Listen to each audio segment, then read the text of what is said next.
Hi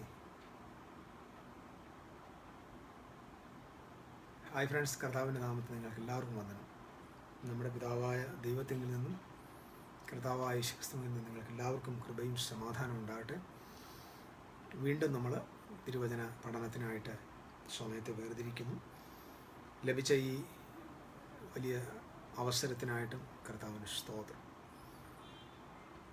എനിക്ക് തോന്നുന്നു നമ്മുടെ റിഫൈൻമെൻറ്റ് ഡേയുടെ 10ാമത്തെ ദിവസമാണ് ഇന്ന്. ലാസ്റ്റ് 10 days ഏകദേശം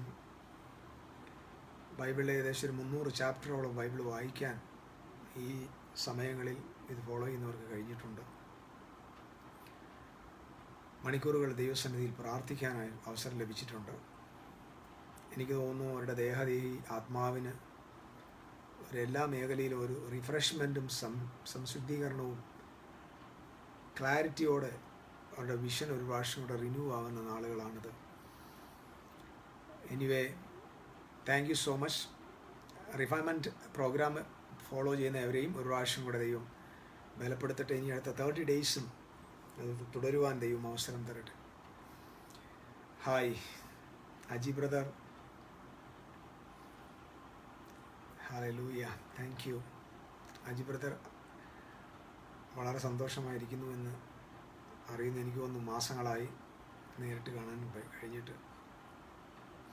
ഓക്കെ, എല്ലാവരെയും വന്ദനം ചൊല്ലുന്നു. നമ്മൾ ഏറ്റവും പ്രാധാന്യം അർഹിക്കുന്ന ഒരു പഠനത്തിലാണ്. ദൈവരാജ്യം ഇൻട്രൊഡ്യൂസ് ചെയ്ത പ്രവാചകൻ താൻ ആദ്യം പറഞ്ഞതായ പദപ്രയോഗം, the kingdom of God is arrived, so repent, മാനസാന്തരപ്പെടുക, ചേഞ്ച് യുവർ മൈൻഡ്. അപ്പോൾ ചേഞ്ച് യുവർ മൈൻഡ് എന്ന ആ വിഷയത്തിൽ നിന്നാണ് നമ്മുടെ പഠനം പുരോഗമിക്കുന്നത്. മനസ്സ് മാറ്റുക. അപ്പോൾ ദൈവരാജ്യം എന്ന ആ വലിയ കൺട്രിയെ, ആ വലിയ സാമ്രാജ്യത്തെ, ആ ഒരു വലിയ കൾച്ചറിനെ, ആ വലിയൊരു സിസ്റ്റത്തെ, സ്വർഗരാജ്യത്തെ, യേശുവിൻ്റെ പ്രാർത്ഥനയിൽ പറഞ്ഞ പോലെ നിൻ്റെ ഇഷ്ടം സ്വർഗത്തിലെ പോലെ ഭൂമിയിലാകണം. നിൻ്റെ ഇഷ്ടം.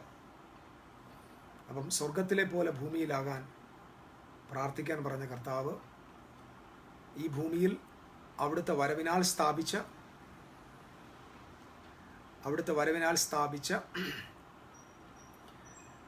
ദൈവരാജ്യം അല്ലെങ്കിൽ ദൈവരാജ്യത്തിൻ്റെ ആ മഹത്വത്തെ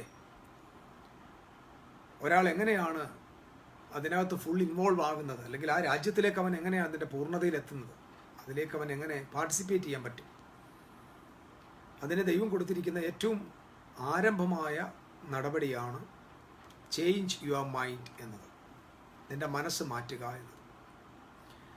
ന്യൂ ടെസ്റ്റമെൻറ്റിൽ പുതുനിയമത്തിൽ അല്ലെങ്കിൽ പുതുനിയമത്തെക്കുറിച്ച് ജെറമ്യാവ് പ്രവചിക്കുമ്പോഴും എസേക്കിയാൽ പ്രവചിക്കുമ്പോഴുമൊക്കെ പറയുന്ന ഒരു പദപ്രയോഗമുണ്ട്.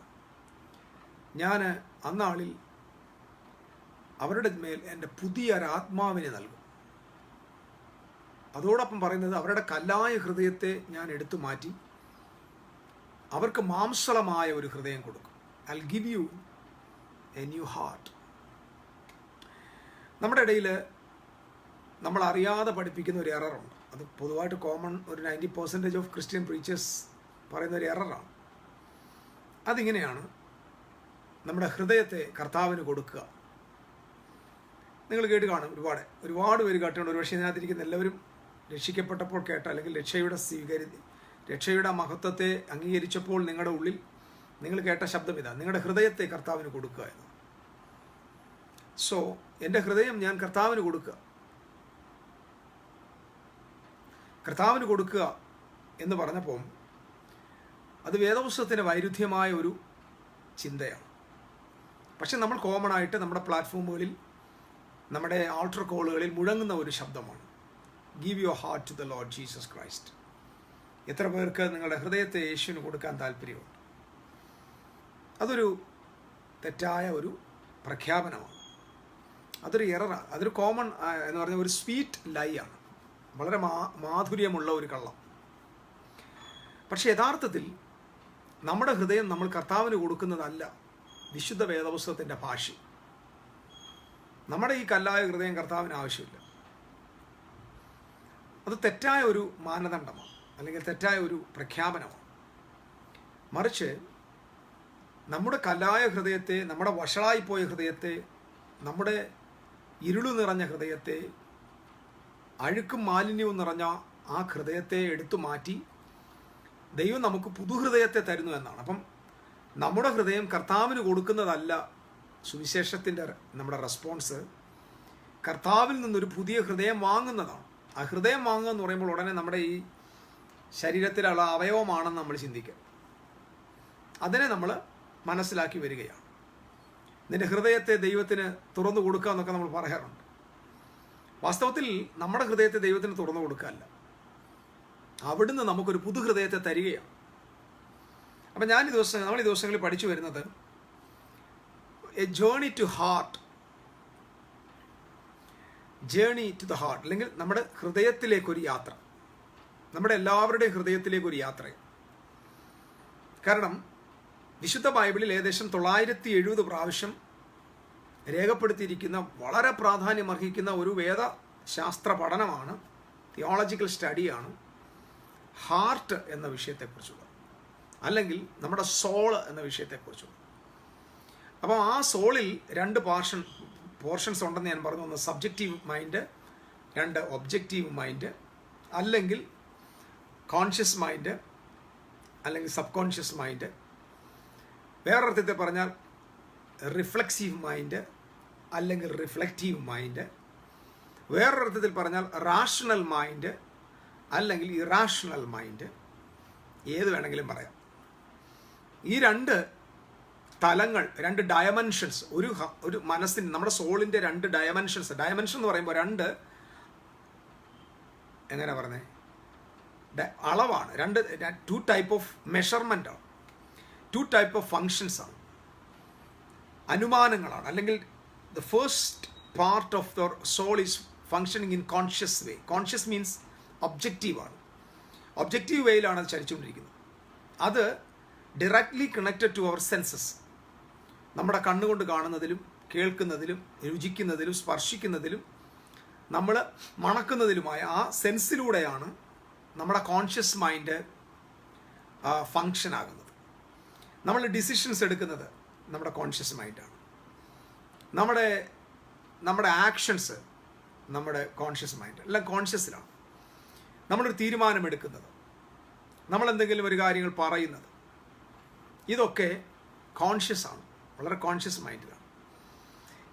ആ കോൺഷ്യസ് മൈൻഡിൽ നമ്മളത് ചെയ്യുന്നത് പലപ്പോഴും ഒരിക്കലും ആ കോൺഷ്യസ് മൈൻഡ്, ഞാൻ പറഞ്ഞല്ലോ, നമ്മളെ കൊണ്ട് ചെയ്യാൻ പറ്റാത്ത കാര്യത്തിലേക്ക് നമ്മളെ തള്ളിവിടത്തില്ല.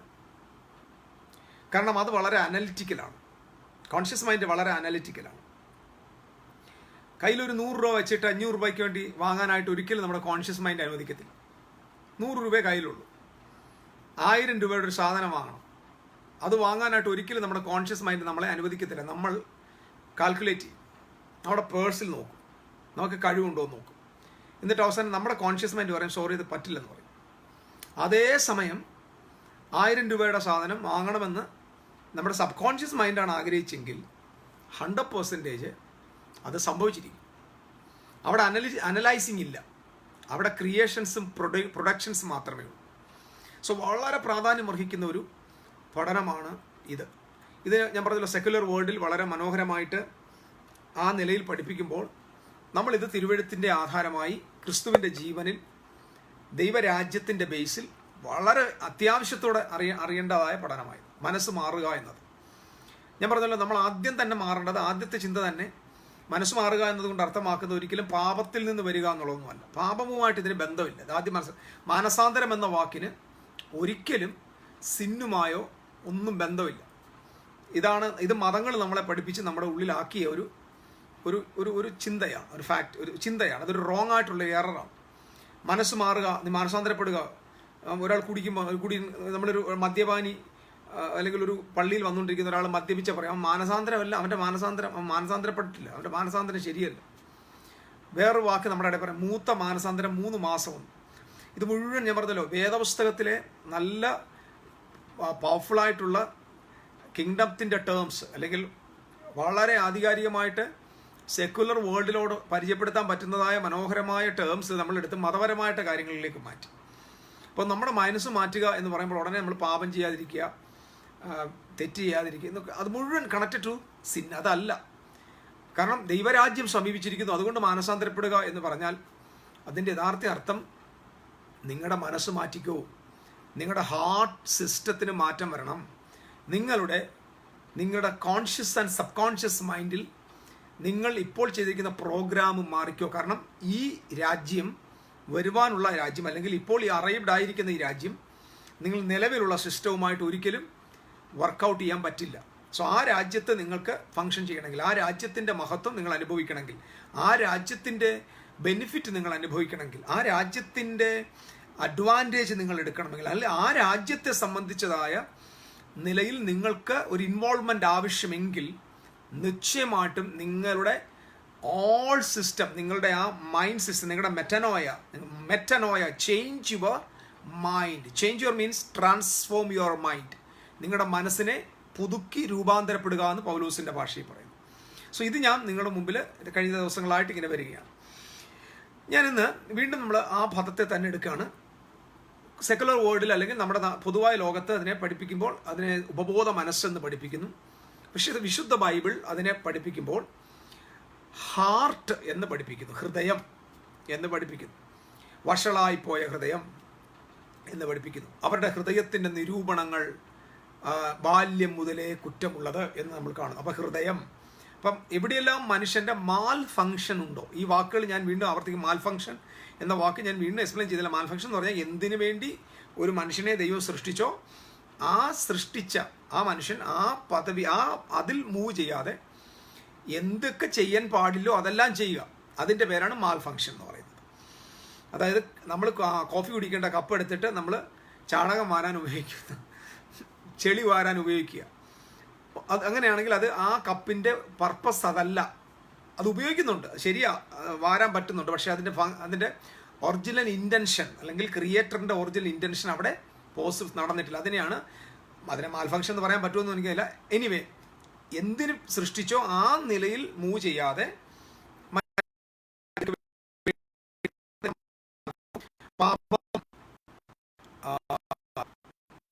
കോപം,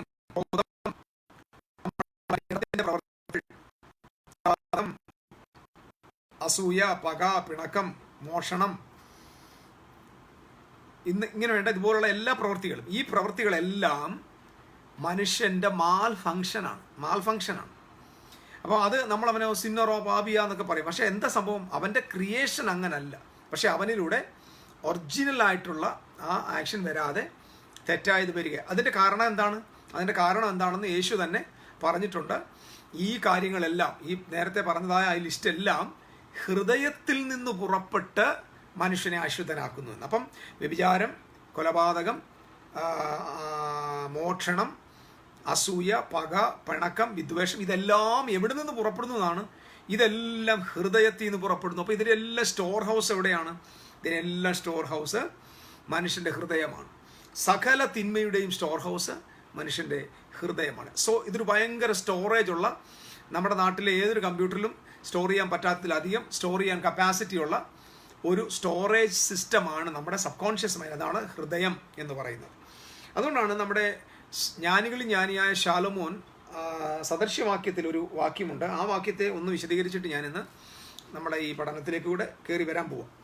സദൃശ്യവാക്യം 4-ാം അധ്യായത്തിൻ്റെ 23-ാമത്തെ വാക്യത്തിൽ ഇങ്ങനെയാണ് മലയാളത്തിൽ എഴുതിയിരിക്കുന്നത്. ഇങ്ങനെ, സകല ജാഗ്രതയോടും കൂടെ നിന്റെ ഹൃദയത്തെ കാത്തുകൊള്ളുക.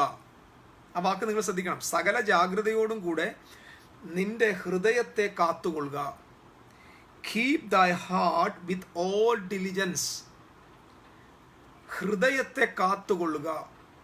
ഈ കാത്തുകൊള്ളുക എന്നുള്ളതൊക്കെ ഞാൻ ഇച്ചിരി കഴിയുമ്പോൾ വിശദീകരിക്കാം. അടുത്തതാണ് പ്രധാനം. ജീവന്റെ ഉത്ഭവം അതിൽ നിന്നല്ലോ ആകുന്നത്. അപ്പം ലൈഫ് പ്രൊഡ്യൂസ്ഡ് ആകുന്നത്, ലൈഫിൻ്റെ ഇഷ്യൂ അല്ലെങ്കിൽ ലൈഫിൻ്റെ ഉറവ, ജീവൻ ഉറവയായി പുറപ്പെട്ടു വരുന്നത് അവിടെ നിന്നല്ലയോ എന്നാണ്. അപ്പം നിങ്ങൾ ശ്രദ്ധിക്കണം, മനുഷ്യന് 3 പ്രധാനമായ ഭാഗമുണ്ട്. മനുഷ്യൻ യഥാർത്ഥത്തിൽ ആത്മാവാണ്. മനുഷ്യൻ യഥാർത്ഥത്തിൽ ആത്മാവാണ്. ആത്മാവ് ദൈവത്തിൻ്റെ ഛായയും ദൈവത്തിൻ്റെ സ്വരൂപവുമുള്ളതാണ്. അതായത് nature of God and the functions of God. ദൈവത്തിൻ്റെ സകല ഫങ്ഷൻസും സകല നേച്ചേഴ്സും സകല ക്യാരക്ടറുമുള്ള ആളാണ് മനുഷ്യൻ. ആത്മാവാണ്. ആത്മാവായ മനുഷ്യൻ ജഡത്തിൽ ക്രിയേറ്റഡായി അല്ലെങ്കിൽ ഈ ശരീരത്തിലേക്ക് ഊതിക്കയറ്റുകയാണ്. അല്ലെങ്കിൽ ആ മനുഷ്യൻ ആത്മാവായ ദൈവം ജഡരൂപമെടുത്തതുപോലെ ഒരു സ്മാൾ എക്സാമ്പിളാണ്. ആത്മാവായ മനുഷ്യൻ ജഡത്തിൽ മണ്ണുകൊണ്ട് ഉണ്ടാക്കപ്പെട്ട് ആ മണ്ണിൽ അവനെ വസിക്കുവാൻ അനുവദിക്കുക. അങ്ങനെ മനുഷ്യൻ മണ്ണിലേക്ക് ജോയിൻ ആയപ്പോൾ, അതായത് ആത്മാവായ മനുഷ്യൻ തൃത്വത്തിൽ സൃഷ്ടിക്കപ്പെട്ട ട്രിനിറ്റിക്കകത്ത് created being before the foundation of the world. ലോകസ്ഥാപനത്തിന് മുൻപേ ദൈവത്താൽ പുത്രനിൽ തിരഞ്ഞെടുക്കപ്പെട്ട സൃഷ്ടിക്കപ്പെട്ട സ്വർഗത്തിലെ ഈ കാണുന്ന എല്ലാ ക്രിയേഷനും മുമ്പുണ്ടായിരുന്ന ആ മനുഷ്യൻ. അപ്പം നിങ്ങളുടെ എൻ്റെയും സ്പിരിറ്റിന് ഈ പ്രപഞ്ചത്തെക്കാൾ പ്രായമുണ്ട്. ഈ പ്രപഞ്ചത്തെക്കാൾ പ്രായമുണ്ട് നമ്മുടെ സ്പിരിറ്റ് ബീയിങ്ങിന്. നമ്മുടെ സ്പിരിറ്റ് ബീയിങ് പ്രപഞ്ചത്തെക്കാൾ പ്രായമുള്ളതാണ്. ലോക സ്ഥാപനത്തിന് മുൻപേ ദൈവത്താൽ തിരഞ്ഞെടുക്കപ്പെടുകയും കാണപ്പെടുകയും സൃഷ്ടിക്കപ്പെടുകയും ചെയ്തതാണ്. അപ്പോൾ ആ സ്പിരിറ്റ് ഈ ശരീരത്തിലേക്ക് വരുമ്പോൾ, ഈ ശരീരവുമായിട്ട് ജോയിൻ ആകുമ്പോൾ, ഈ ശരീരവും ആത്മാവും കൂടെ തമ്മിൽ കണക്റ്റ് ആകാനുള്ള മീഡിയമാണ് സോൾ എന്ന് പറയുന്നത്. ഇത് മനസ്സിലാക്കാം, മീഡിയം. അപ്പം മീഡിയമാണ് സോൾ. സോൾ എന്ന് പറയുന്നത് ഒരു എക്സ്ട്രാ ഒരു ഫിഗർ ഒന്നുമല്ല. സോൾ എന്ന് പറഞ്ഞാൽ ഈ ബോഡിയെയും ഈ സ്പിരിറ്റിനെയും കൂടെ കണക്ട് ചെയ്യുന്ന ഒരു മീഡിയമാണ്. അപ്പം ഇതിൻ്റെ രണ്ടിൻ്റെ നടുവിൽ കിടക്കുന്ന ആള്, അല്ലെങ്കിൽ ഈ ആത്മാവിനെയും ശരീരത്തെയും തമ്മിൽ യോജിപ്പിച്ച് നിർത്തുന്ന, കമ്മ്യൂണിക്കേറ്റ് ചെയ്യുന്ന ഒരു ബ്രിഡ്ജാണ്, ഒരു മീഡിയമാണ്, ഒരു കമ്മ്യൂണിക്കേഷൻ മീഡിയമാണ് സോൾ എന്ന് പറയുന്നത്. അല്ലാതെ സോൾ എന്ന് പറയുന്നത് ഒരു എക്സ്ട്രാ പേഴ്സണൽ ഒന്നുമല്ല. നമ്മുടെ പേഴ്സണാലിറ്റിയും നമ്മുടെ ബിഹേവിയറും നമ്മുടെ എക്സ്പീരിയൻസസും എല്ലാം ഈ സോളുമായിട്ട് കണക്ഷൻ ഉണ്ട്. അത് ഞാൻ ഇല്ലെന്ന് പറഞ്ഞില്ല. അപ്പം നമ്മൾ പറഞ്ഞില്ലേ, ദേഹത്തെ കൊല്ലുന്നവനെ ഭയപ്പെടണ്ട. ദേഹത്തെ കൊല്ലുന്നവനെ ഭയപ്പെടേണ്ട, ദേഹത്തെയും ദേഹിയെയും ഒരുപോലെ തീപ്പൊയ്കയിൽ തള്ളിയിടുന്നവനെ ഭയപ്പെടുമെന്നൊരു വാക്യമുണ്ട്. അപ്പോൾ അത് നമ്മൾ മനസ്സിലാക്കുമ്പോൾ ആളുകൾ വിചാരിക്കുക അത് നിത്യ നരകത്തിൽ തള്ളിയിടുക എന്നുള്ളൊരു പഠനം. ഈ മത്തായിയുടെ സുവിശേഷം 10-ാം അധ്യായത്തിൽ ആ വാക്യമുണ്ട്. കാരണം അത് ശിഷ്യന്മാരെ ഈ മിനിസ്ട്രിക്ക് പറഞ്ഞു വിടുമ്പോൾ പറയുന്നൊരു പദമാണ്. ഈ മിനിസ്ട്രിക്ക്, ശുശ്രൂഷയ്ക്ക് പറഞ്ഞു വിടുമ്പോൾ അവരോട് പറയുകയാണ്, നിങ്ങൾ പോയി നിങ്ങളൊരു പട്ടണത്തിൽ ചെല്ലുമ്പോൾ അവർ നിങ്ങളെ കൈക്കൊള്ളുന്നെങ്കിൽ നിങ്ങൾ അവരോട് സുവിശേഷം പറയണം, അല്ലെങ്കിൽ നിങ്ങൾ അതിൻ്റെ പൊടി തട്ടിയിട്ട് അടുത്ത പട്ടണത്തിലേക്ക് പോകണം. മനുഷ്യപുത്രൻ വരുവോളം നിങ്ങൾ ഇസ്രായേലിൻ്റെ പട്ടണങ്ങളെ ചുറ്റിത്തീരില്ല. അതിനകത്ത് അർത്ഥം തന്നെ യേശു കർത്താവ് 2000 വർഷത്തിന് മുമ്പ് ഇനി ശേഷം വരുന്ന കഥയല്ലെന്ന് നമുക്കറിയാതെ. കാരണം മനുഷ്യപുത്രം വരുവോളം നിങ്ങൾ ഇസ്രായേലിൻ്റെ പട്ടണങ്ങളെ ചുറ്റിത്തീരുന്നില്ല പറഞ്ഞാൽ ഇപ്പോഴും ഇസ്രായേലിൻ്റെ പട്ടണത്തിൽ ചുറ്റിത്തിരിഞ്ഞ് നടക്കുമല്ല അപ്പോസ്തലന്മാർ. അപ്പോസ്തലന്മാർ ഇന്ന് അവർ ഭൂമി പോലും ഇല്ല. അപ്പം യേശു ക്രിസ്തുവിൻ്റെ വരവ് അവരുടെ തലമുറയിൽ തന്നെ സംഭവിച്ച കഥയാണെന്നുള്ളത് നമ്മൾ മനസ്സിലാക്കാൻ വേണ്ടിയും കൂടി അത് പറയുന്നത്. ഇതൊക്കെ മനസ്സിലാക്കി കൊടുക്കാൻ വലിയ പാടാണ്. ആളുകൾ അംഗീകരിക്കത്തില്ല. കാരണം ആളുകൾക്കത് അത് അവർക്ക് മനസ്സിലാക്കാനുള്ള ബുദ്ധിമുട്ടുണ്ട്. അങ്ങനെ ഇരിക്കട്ടെ, ദൈവത്തിന് സ്തോത്രം. അപ്പം അവിടെ പറയുന്നുണ്ട്, നിങ്ങൾ പട്ടണം കൈക്കൊള്ളുന്നെങ്കിൽ നിങ്ങൾക്ക് ഒരു സമാധാനം സുവിശേഷിക്കണം, അല്ലെങ്കിൽ നിങ്ങൾ അടുത്ത പട്ടണം പോയിക്കോണം, കാലിൽ പൊടി തട്ടിക്കളയണം. എന്നിട്ട് പറയുന്നത് നിങ്ങളുടെ ദേഹത്തെ കൊല്ലുന്നവനെ ഭയപ്പെടുമെന്ന് പറഞ്ഞാൽ പോകുന്ന വഴി ഒരുപക്ഷെ നിങ്ങൾക്ക് മരണം സംഭവിച്ചേക്കാം. അതുകൊണ്ട് കൊല്ലുന്നവന്മാരെ ഒന്നും നിങ്ങൾ പേടിക്കേണ്ട. പിന്നെന്താ, ദേഹത്തെയും ദേഹിയെയും ഒരുപോലെ നരകത്തിൽ തള്ളിയിടുന്നവനെ, ഗഹനായിൽ തള്ളിയിടുന്നവനെ ഭയപ്പെടുവിൻ എന്ന് പറയുന്നത്. അപ്പം അവിടെ ദേഹത്തെയും ദേഹിയെയും എന്നൊരു സംഭവമുണ്ട്. അവിടെ ആത്മാവിനെ തള്ളിയിടുമെന്ന് പറഞ്ഞിട്ടില്ല. ദേഹി എന്ന് പറഞ്ഞാൽ അതിനകത്ത് നമ്മുടെ ഇമോഷനാണ്. ഞാനത് പറയാം. ഈ നമ്മുടെ മാനം, നമ്മുടെ അഭിമാനം, ഇപ്പം ഒരാൾ കൊല്ലപ്പെടുന്നതും അപമാനിക്കപ്പെട്ട് കൊല്ലപ്പെടുന്നതും രണ്ടും രണ്ടാണ്. അപ്പോൾ ഒരു പട്ടാളക്കാരനെ വെടിവെച്ച് കൊല്ലുന്നത് നമ്മൾ ഓക്കെ, അദ്ദേഹം വീരമൃത്യുവാണ്. പക്ഷേ അതേ സമയത്ത് ആ പട്ടാളക്കാരനെ കൊണ്ടുപോയി കണ്ണ് ചൂഴ്ന്നെടുത്ത് അദ്ദേഹത്തിൻ്റെ തലയിൽ ശരീരം മൊത്തം തോലൊക്കെ ഉരിച്ച് അവയവങ്ങളെല്ലാം മുറിച്ചെടുത്ത് ഛിദ്രവധം ചെയ്ത് അദ്ദേഹത്തെ ഒരുപാട് ടോർമെൻറ്റ് ചെയ്ത് അദ്ദേഹത്തിൻ്റെ മാനത്തെ കില്ല് ചെയ്ത ശേഷം ബോഡിയെ കില്ല് എന്ന് പറഞ്ഞാൽ അപമാനകരമായ മരണമെന്നാണ്. അപ്പോൾ അവിടെ സോൾ എന്ന് അർത്ഥമാക്കുന്നത് ഒരിക്കലും ഒരു എക്സ്ട്രാ ഫിഗർ അകത്തുണ്ടെന്ന്. ഒത്തിരി ആളുകൾ വിചാരിച്ചിരിക്കുന്നത് ഈ നിത്യനരകം എന്ന് പറയുന്നൊരു സംഭവം ഉണ്ടെന്നും ആ നിത്യനരകത്തിൽ ഇങ്ങനെ ഒരു സോൾ ഇങ്ങനെ രാവും പകലും കത്തുവെന്നാണ്. അപ്പം ഇങ്ങനെ കത്താനുള്ളൊരു സൂത്രമൊന്നും അല്ല സോൾ, കാരണം അതൊരു മെറ്റീരിയൽ അല്ല. എപ്പോഴും അത് മനസ്സിലാക്കണം. ഒരു നിത്യനരകത്തിൽ സൾഫറൊക്കെ കത്തുന്ന ഒരു തീയും ഗന്ധകവുമുള്ള ഒരു തീയിൽ, ഒരു അക്ഷരാർത്ഥ തീയിൽ ഇങ്ങനെ നിരന്തരം ഇങ്ങനെ കത്തിക്കൊണ്ടിരിക്കാൻ പറ്റുന്ന നിലയിലുള്ള ഒരു മെറ്റീരിയൽ അല്ല നമ്മുടെ ഈ സോൾ എന്ന് പറയുന്നത്. സോൾ എന്ന് പറയുന്നത് നമ്മുടെ അറിവുകളുടെയും നമ്മുടെ ഇൻഫോർമേഷൻസിൻ്റെയും നമ്മുടെ വില്ലിൻ്റെയും നമ്മുടെ ഇമോഷൻസിൻ്റെയും ഒക്കെ ഒരു സ്റ്റോറേജാണ്. അതിനെ കത്തിക്കാനൊന്നും പറ്റത്തൊന്നുമില്ല. പിന്നെ അവിടെ അർത്ഥമാക്കിയതിൻ്റെ അവിടെ അർത്ഥമാക്കിയത് നമ്മുടെ വ്യക്തിത്വത്തെ, നമ്മുടെ പേഴ്സണാലിറ്റിയെ അപമാനത്തോടെ കൊല്ലുന്ന ഒരുത്തൻ വരുന്നു എന്ന് പറഞ്ഞാൽ അത് ആ വാസ്തവത്തിൽ AD 70 യഹൂദന്മാർക്ക് നേരെ വരാൻ പോകുന്ന വിനാശത്തെക്കുറിച്ചുള്ള പഠനം. അത് വളരെ സിമ്പിളാണ്. നമ്മളതെടുത്ത് വികലമാക്കി നശിപ്പിച്ചെന്നേ ഉള്ളൂ. ഇനി അതങ്ങനെ ഇരിക്കട്ടെ. അപ്പം സോൾ എന്ന് പറയുന്നത് നമ്മുടെ പേഴ്സണാലിറ്റിയാണ്, നമ്മുടെ മാനമാണ്, നമ്മുടെ അഭിമാനമാണ്. ഇതെല്ലാം കൂടെയാണ് സോൾ. സോൾ എന്ന് പറയുന്ന ആ ഒരു ഘടകം ശരീരത്തെയും ആത്മാവിനെയും തമ്മിൽ ഇങ്ങനെ ബന്ധിപ്പിക്കുന്നത്. അപ്പം പാപം ചെയ്യുന്നതിന് മുമ്പ് മനുഷ്യൻ ജീവിച്ചത് സ്പിരിറ്റിൻ്റെ കണക്ഷനിലായിരുന്നു, സ്പിരിറ്റിൻ്റെ ഡോമിനേഷനിലായിരുന്നു. സ്പിരിറ്റിൻ്റെ ഡോമിനേഷൻ എന്ന് പറഞ്ഞാൽ ദൈവത്തിൻ്റെ ഇഷ്ടം, ദൈവത്തിൻ്റെ ഹിതം, ഹെവനുമായിട്ട് ഡയറക്റ്റ് കണക്ഷൻ, തിന്മയുമായിട്ട് ബന്ധമില്ല, അല്ലെങ്കിൽ ലോകത്തെ ഒരു ഇൻഫർമേഷനും ഇല്ല. ഡയറക്റ്റ് ഇൻഫർമേഷൻ, ശ്രദ്ധിക്കണം, ഡയറക്റ്റ് ഇൻഫർമേഷൻ, ഹെവനുമായിട്ട് ഹെവൻ്റെ നോളജ്, സ്വർഗത്തിൻ്റെ ഇൻഫർമേഷൻ, സ്വർഗവുമായിട്ട് കണക്ട് ചെയ്ത ആ സ്പിരിറ്റിലായിരുന്നു ആദിമ മനുഷ്യൻ ജീവിച്ചിരുന്നത്.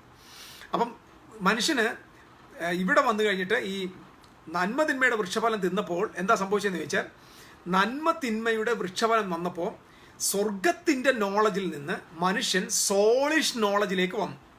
ഇത് നിങ്ങൾ സോളിഷ് നോളജ് എന്ന് പറഞ്ഞു കഴിഞ്ഞാൽ അവിടെ ഒരു ജ്ഞാനമുണ്ട്. ഞാനത് നിങ്ങൾക്ക് മുമ്പൊരിക്കൽ 3 kinds of wisdom എന്നൊരു വിഷയം പഠിപ്പിച്ചു. എൻ്റെ ഫേസ്ബുക്കിൽ നിങ്ങൾക്ക് അത് ലഭിക്കും. 3 kinds of wisdom. അവിടെ സ്ത്രീയോട് പറഞ്ഞ ഷാഖേൽ എന്നൊരു പദമാണ്. ഷാഖേൽ എന്ന് പറഞ്ഞ അർത്ഥം സീക്രട്ട്, അതായത് മെൻ്റൽ സീക്രട്ട് എന്നാണ്. മനസ്സുകൊണ്ടുള്ള, അതായത് ഈ ബിസിനസ് പാർട്ട്നേഴ്സ് അവരുടെ ബിസിനസ് സീക്രട്ടുകൾ, രഹസ്യങ്ങൾ, അവരുടെ ഇൻ്റലക്ച്വൽ, അവരുടെ ഐഡിയാസ്, അവരുടെ ബിസിനസ്സിൻ്റെ രഹസ്യങ്ങൾ അവരുടെ ഏറ്റവും വിശ്വസ്തരായ, ഫെയ്ത്ത്ഫുള്ളായ, ട്രസ്റ്റ് വർത്തിയായ ആളുകൾക്ക് കൈമാറുന്നുണ്ട്. അവർക്കിങ്ങനെ കൈമാറുന്ന ആ മൈൻഡ് ടു മൈൻഡിൽ അവരുടെ ബിസിനസ് സീക്രട്സ് കൈമാറുന്നതിൻ്റെ പേരാണ് ഷാഖേൽ എന്ന് പറയുന്നത്. അപ്പോൾ ഈ സ്ത്രീ ഈ നന്മതിന്മയുടെ വൃക്ഷഫലം തിന്നപ്പോൾ അവൾക്ക് തോന്നിയത്, അവിടെ എഴുതി വെച്ചേക്കുന്നത്, കാണുവാൻ ഭംഗിയുള്ളത് ജ്ഞാനം പ്രാപിപ്പാൻ കാമ്യമെന്ന്. ജ്ഞാനം പ്രാപിപ്പാൻ, ആ ജ്ഞാനം ഒരിക്കലും ആത്മാവിൻ്റെ ജ്ഞാനമല്ല. ആത്മാവിലെ ജ്ഞാനം എന്ന് പറയുന്നത് സോഫിയയാണ്. സോഫിയ എന്ന് പറഞ്ഞാൽ ഗോഡ്സ് വിസ്ഡമാണ്, ദൈവത്തിൻ്റെ വിസ്ഡമാണ്. ഇവിടെ കൊടുത്തിരിക്കുന്നത് ഷഖേൽ എന്നൊരു പദമാണ്. ഷഖേൽ എന്ന പദത്തിൻ്റെ അർത്ഥം മെൻ്റൽ, മനസ്സിൻ്റെ അറിവെന്നാണ്. അപ്പം ആ മനുഷ്യൻ തീരുമാനിച്ചത്, ഞങ്ങൾക്കിനി സ്പിരിറ്റുമായിട്ടുള്ള റിലേഷന് പകരം, അതായത് ദൈവത്തിൽ നിന്ന് കണക്ഷന് പകരം, ഞങ്ങൾ ഇൻഡിപെൻഡൻ്റ് ആയിട്ട് ഞങ്ങളുടേതായ ഒരു കോൺഷ്യസ് അറിവിൽ ഞങ്ങൾക്ക് ജീവിക്കാൻ ആഗ്രഹമാണ്.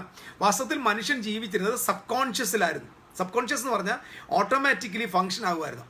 അവന് ആ ഒരു ഫങ്ഷനിലാണ്. അതുകൊണ്ടാണ് അവന് എല്ലാവർക്കും പേരിടാൻ പറ്റിയത്, എല്ലാത്തിനെയും കൺട്രോൾ ചെയ്യാൻ പറ്റിയത്. അവന് സകലത്തെയും നിയന്ത്രിക്കാൻ ഒരു കോൺഷ്യസ് മൈൻഡിൽ പറ്റത്തില്ല. കോൺഷ്യസ് മൈൻഡിൽ ആർക്ക് ഒരു 10 പേരുടെ പേര് പെട്ടെന്ന് പറയാൻ പറ്റുമോ?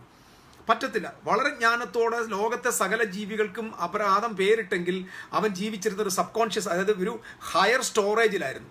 ആ ഹയർ സ്റ്റോറേജ് എന്ന് പറഞ്ഞാൽ അവൻ്റെ ആ അകത്തെ ഉപബോധ മനസ്സിനകത്ത് ദൈവം സ്റ്റോർ ചെയ്ത ആ കഴിവ്, അത് പരിശുദ്ധ ദൈവവുമായിട്ട് കണക്ട് ചെയ്ത്, ആ സ്പിരിറ്റുമായിട്ട് കണക്ട് ചെയ്ത് ആയിരുന്നു ജീവിച്ചിരുന്നത്. അങ്ങനെ ഈ സ്പിരിറ്റായിരുന്നു ഈ സബ് കോൺഷ്യസ് മൈൻഡിനെ ഡോമിനേറ്റ് ചെയ്ത് നല്ലത് മാത്രം പ്രൊഡ്യൂസ് ചെയ്തുകൊണ്ടിരിക്കുകയായിരുന്നു.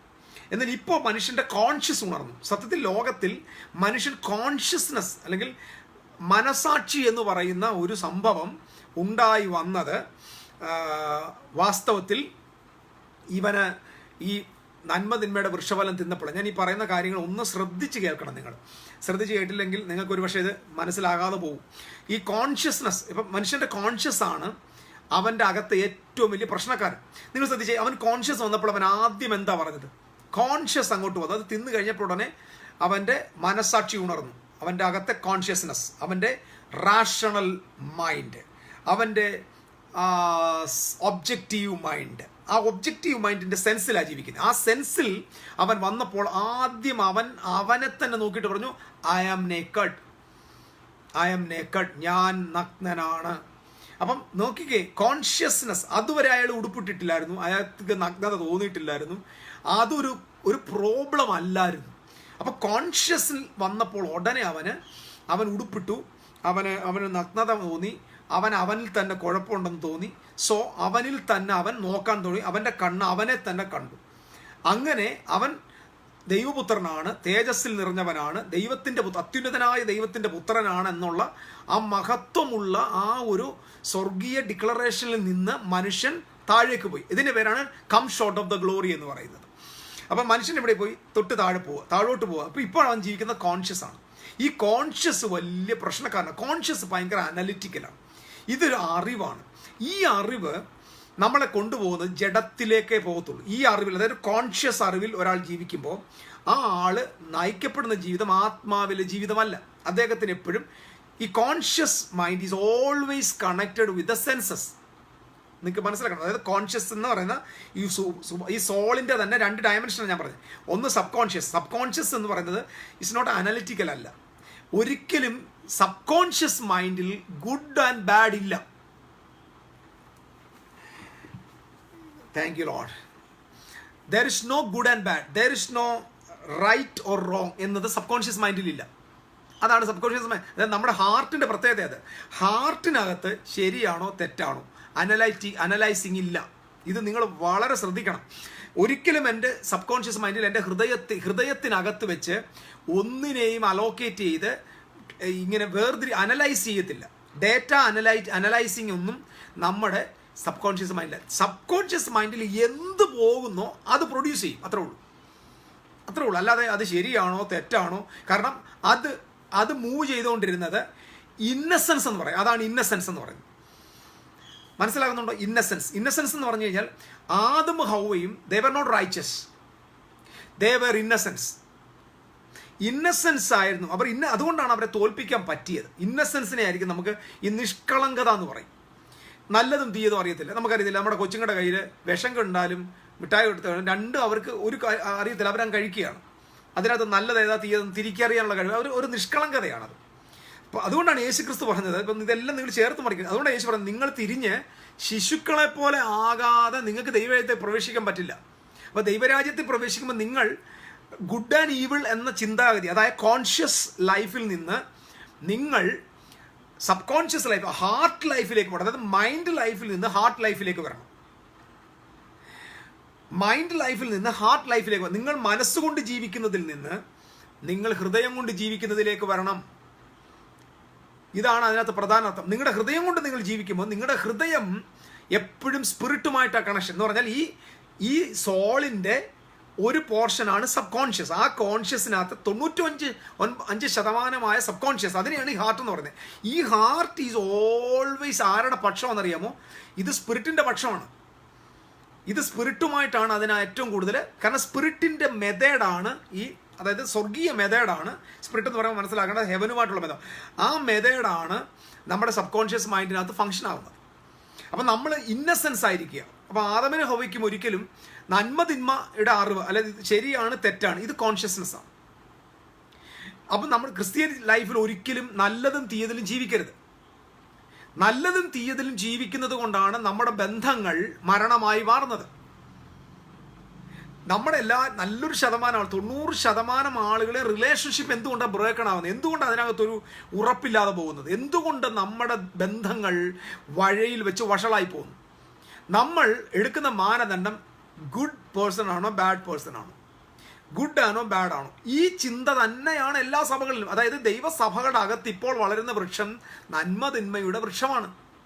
അതിൻ്റെ ഏറ്റവും വലിയ എന്ന് പറഞ്ഞാൽ എന്തുവാ, ഏറ്റവും വലിയ മോഡിലാണ്. അതായത് പണ്ടത്തെ പോലുള്ള ചെറിയ ഫലമല്ല. ഇപ്പം എങ്ങനെ പറഞ്ഞത്, ഹൈബ്രിഡാണ്. അതായത് നന്മ തിന്മയുടെ ഹൈബ്രിഡ് ഫലമാണ് നമ്മുടെ പള്ളികളിൽ ഇപ്പോൾ വളരുന്നത്, നമ്മുടെ ചർച്ചുകളിൽ വളരുന്നത്.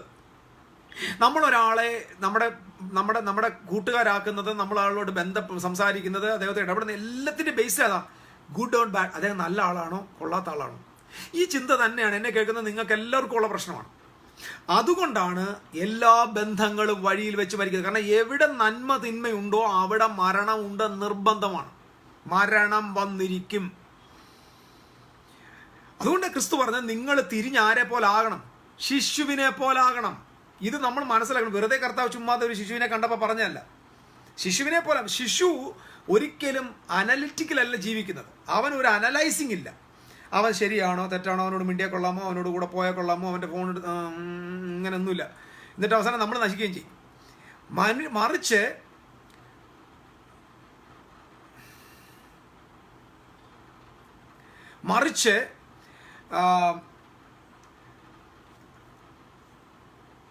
എന്തോ പറഞ്ഞു വന്നേ, ഇതിനകത്ത് ആളുകൾ ആവശ്യമില്ലാതെ കമൻ്റ് ഇടുമ്പോൾ ഞാൻ അങ്ങോട്ട് ശ്രദ്ധിക്കുന്നുണ്ട്. ഓക്കെ, നന്മ തിന്മയുടെ അറിവിൽ ജീവിക്കുന്നതിന് പകരം ഇന്നസെൻസിൽ ജീവിക്കുക. ഇന്നസെൻസ് എന്ന് പറഞ്ഞാൽ മനസ്സിലാവുന്നുണ്ടോ? നമ്മുടെ subconscious mind. Subconscious mind എന്ന് പറയുന്നത് അനലിറ്റിക്കൽ അല്ല, it's not analysing anything. So നമ്മൾ എന്ത് സീഡ് അതിനകത്ത് ഇട്ട് കൊടുക്കുന്നോ അത് തന്നെ പ്രൊഡ്യൂസ് ചെയ്ത് തരും. അപ്പം നമ്മൾ തിന്മയാണ് നമ്മുടെ സബ് കോൺഷ്യസ് മൈൻഡിലോട്ട് ഇൻസേർട്ട് ചെയ്യുന്നതെങ്കിൽ തിന്മയുടെ ഫലം പുറത്തു വരും. നല്ലതിട്ടാൽ നല്ലത് പുറത്തു വരും. നല്ലതാണോ ഈ വിത്ത് ശരിയാണോ തെറ്റാണോ എന്ന് അനലൈസ് ചെയ്യത്തില്ല.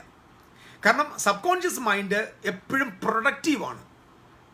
അത് വളരെ പ്രൊഡക്റ്റീവും വളരെ ക്രിയേറ്റീവുമാണ്.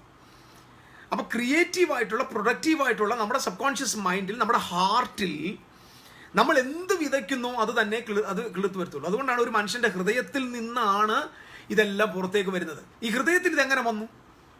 ഹൃദയത്തിൽ ഇത് വന്നത് നമ്മുടെ കോൺഷ്യസ് ആണ്. കോൺഷ്യസ് എവിടെ നിന്ന് കിട്ടി? നമ്മുടെ ബോഡിയിൽ നിന്ന് കിട്ടിയതാ. നമ്മുടെ ബോഡിയിൽ നിന്ന് ഇവിടെ കിട്ടി, ബോഡിയിലെ 5 സെൻസസിൽ നിന്ന് കിട്ടിയതാ. അതായത് നമ്മുടെ ശരീരത്തിലെ 5 ഇന്ദ്രിയങ്ങളാണ് ഈ ഡേറ്റാസ് മൊത്തം കളക്ട് ചെയ്ത് നമ്മുടെ കോൺഷ്യസ് മൈൻഡിൽ എത്തിച്ച്, കോൺഷ്യസ് മൈൻഡിൽ നിന്ന് ഇത് ഫിൽട്ടർ ചെയ്ത് നമ്മൾ എന്തിനെല്ലാം ഓവർ എംഫസൈസ് കൊടുത്തോ അതെല്ലാം നമ്മുടെ സബ് കോൺഷ്യസ് മൈൻഡിനകത്ത് സ്റ്റോറായി. അപ്പോൾ ഇത് എവിടുന്ന് വന്നതാ? നമ്മുടെ സെൻസ് കാണാൻ ഭംഗിയുള്ളത് കണ്ടു, നേരെ കോൺഷ്യസിലെത്തി. കോൺഷ്യസ് നേരെ അങ്ങോട്ട് പോകുന്നത് സബ് കോൺഷ്യസ് മൈൻഡിലേക്ക് പോകും. ഞാൻ ആ ഭാഗം അങ്ങനെ സബ് കോൺഷ്യസ് മൈൻഡിൽ ചെന്നിട്ട് സബ് കോൺഷ്യസ് മൈൻഡിൽ നിന്ന് ഡയറക്റ്റ് എങ്ങോട്ട് പോകുന്നത്? നമ്മുടെ സ്പിരിറ്റിലേക്ക് പോകുന്നത്. നമ്മുടെ സ്പിരിറ്റിലേക്ക് ചെല്ലുമ്പോൾ സ്പിരിറ്റ് പറയും that is not right. Spirit. അപ്പം നമ്മുടെ കണ്ണ് പറയുന്നത് കൊള്ളാം, പക്ഷെ നമ്മുടെ അന്തരാത്മാവ്, നമ്മുടെ ആത്മാവ് പറയുന്നു ദാറ്റ് ഈസ് അൺറൈച്ചസ്നെസ്.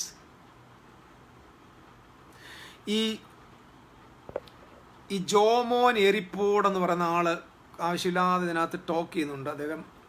ഒന്നുകിൽ അദ്ദേഹം ഇറങ്ങി പോവുക, അല്ലെങ്കിൽ അനാവശ്യമായിട്ട് ഇതിനകത്ത് കമൻ്റ് ഇടാതിരിക്കുക. കാരണം ഇത് ദൈവവചനം പഠിക്കാൻ ആഗ്രഹിക്കുന്നവരുടെ കൂട്ടമാണ്. ജോമോനെ, നിനക്ക് പറ്റിയ സ്ഥലമല്ല. ഇത് ഞാൻ എൻ്റെ സ്നേഹത്തിൻ്റെ ഭാഷയിലാണ് നിന്നോട് സംസാരിക്കുന്നത്. ഓക്കെ, അപ്പം നമ്മുടെ സ്പിരിറ്റിലേക്കാണ് ഇൻഫർമേഷൻ. ആ സ്പിരിറ്റിലേക്ക് ആ ഇൻഫർമേഷൻ പോകുമ്പോൾ സ്പിരിറ്റ് അനലൈസ് ചെയ്യും. സ്പിരിറ്റ് പറയുക റോങ്. അപ്പോൾ സ്പിരിറ്റ് പറയുന്നതിനനുസരിച്ച് എൻ്റെ സബ് കോൺഷ്യസ് മൈൻഡ് വിധേയപ്പെട്ടാൽ, അതിനനുസരിച്ച് എൻ്റെ ശരീരത്തിലേക്ക് അത് വന്നാൽ, ആ ലൈഫിൻ്റെ പേരാണ് ആത്മാവിനെ അനുസരിച്ച് നടക്കുക. ഈ ആത്മാവിനെ അനുസരിച്ച് നടക്കുക എന്ന് പറയുമ്പോൾ ഉടനെ നമ്മൾ വിചാരം പരിശുദ്ധാത്മാവിനെ അനുസരിച്ച് നടക്കുന്നതല്ല. പരിശുദ്ധാത്മാവ് നമ്മുടെ ആത്മാവിനോട് ചേർന്ന് ഒന്നായിരിക്കുക. ദ ഹോളി ഗോസ്റ്റ്, അതായത് ക്രിസ്തുവിൻ്റെ ആത്മാവും നമ്മുടെ ആത്മാവും ഒന്നായിരിക്കുകയാണ്.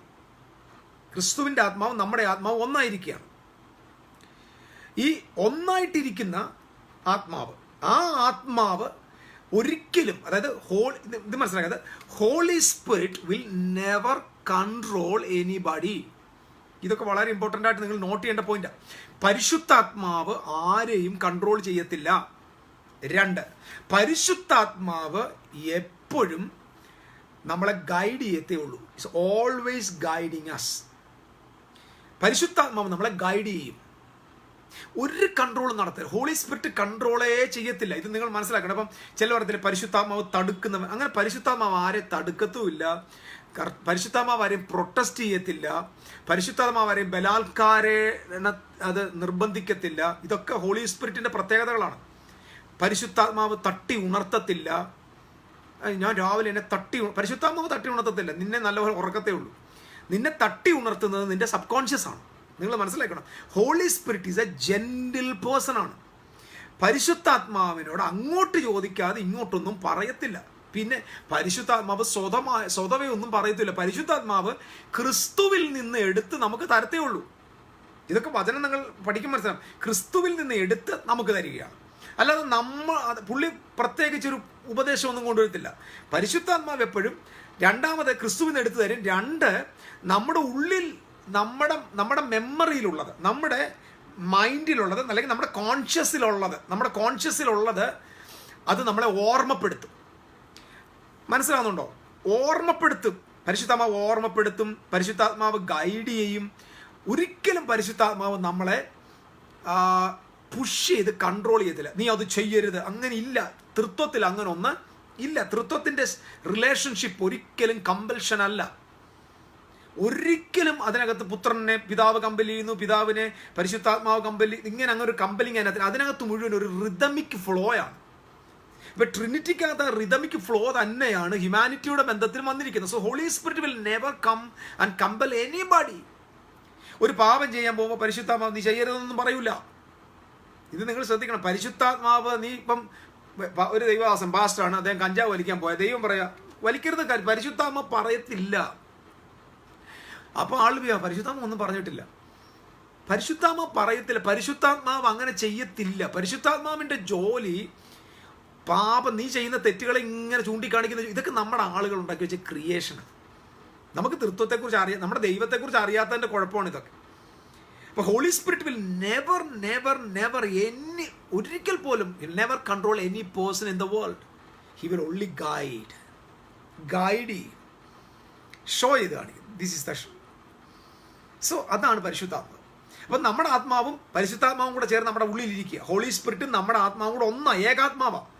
അപ്പം ഒരു മനുഷ്യൻ്റെ അത് നോക്കിയാണേ, ഈ ഒരു വ്യക്തിയുടെ അകത്ത ആത്മാവ്, ജോൺ ലോറൻസ് എന്ന് പറയുന്ന എൻ്റെ അകത്തിരിക്കുന്ന ആത്മാവും എൻ്റെ ആത്മാവും, അതായത് ഞാൻ എന്ന ഹ്യൂമൻ ആത്മാവും ക്രിസ്തുവിൻ്റെ ആത്മാവും കൂടെ ഞങ്ങൾ ഒരു ഏകാത്മാവിലാണ്. ഇപ്പോൾ എൻ്റെ ഇന്നർ ബീയിങ്ങിൽ ഒരൊറ്റ സ്പിരിറ്റേ ഉള്ളൂ, അത് ഹോളി സ്പിരിറ്റും എൻ്റെ മനുഷ്യാത്മാവും കൂടെ ചേർന്ന ഏകാത്മാവാണ്.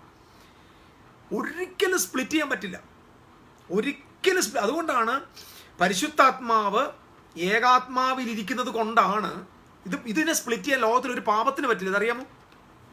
ഒരു പാപത്തിന് പറ്റില്ല. നിന്നെ കളഞ്ഞിട്ട് പോകാൻ പരിശുദ്ധാത്മാവ്, ഇത് വളരെ ഇമ്പോർട്ടൻ്റ് ആണ്, നിങ്ങൾ ശ്രദ്ധിക്കണം.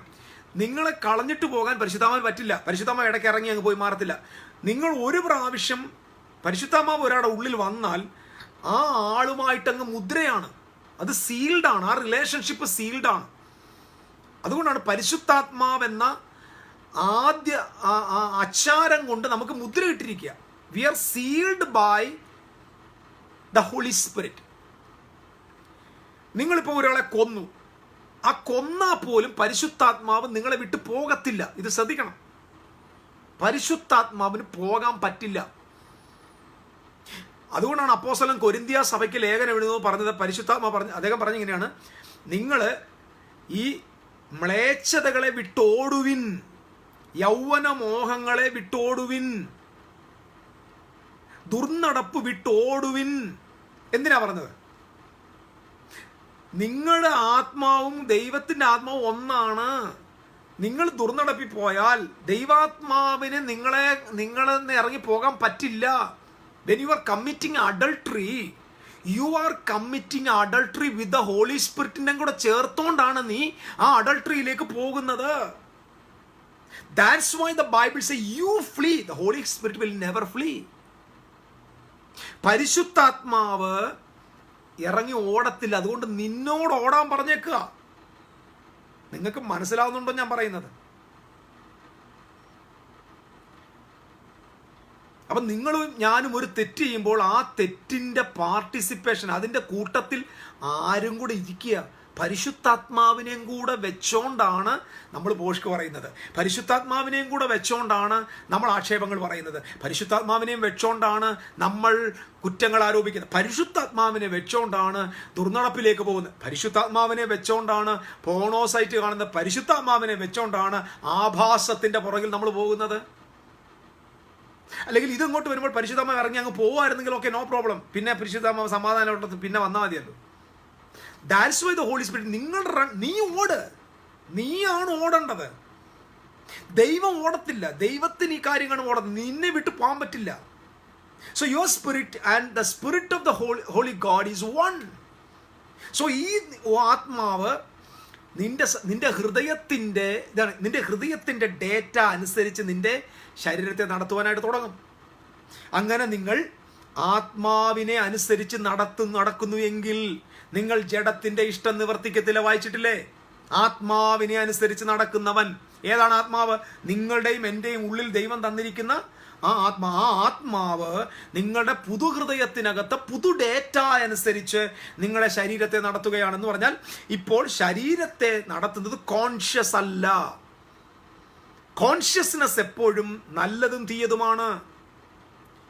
ഇച്ചിരി അങ്ങോട്ടും ഇങ്ങോട്ടും പോകുന്നുണ്ട്, ഞാൻ പറഞ്ഞ മനസ്സിലാവുന്നുണ്ടോ? നല്ലതും കോൺഷ്യസ് എപ്പോഴും, മനസാക്ഷി എന്ന് പറയുന്നത് നല്ലതും തീയതുമാണ്. അത് ലഭിച്ചത് നന്മതിന്മയുടെ വൃക്ഷഫലത്തിന്റെ ചുവട്ടിൽ നിന്നാണ്. മനുഷ്യൻ അത് തിന്നപ്പോൾ മനുഷ്യന് കിട്ടിയ ആദ്യത്തെ, നിങ്ങളത് ശ്രദ്ധിക്കണേ, ദൈവത്തിന്റെ ഇടപെടൽ വളരെ ഗ്ലോറിയസ് ആണ്. മനുഷ്യൻ നഗ്നനായിട്ട് അപ്പം ദൈവം അവനോട് വന്നിട്ട്, ആദമേ നീ എവിടെയാണ്? അതൊരു വലിയ ചോദ്യമാണ്.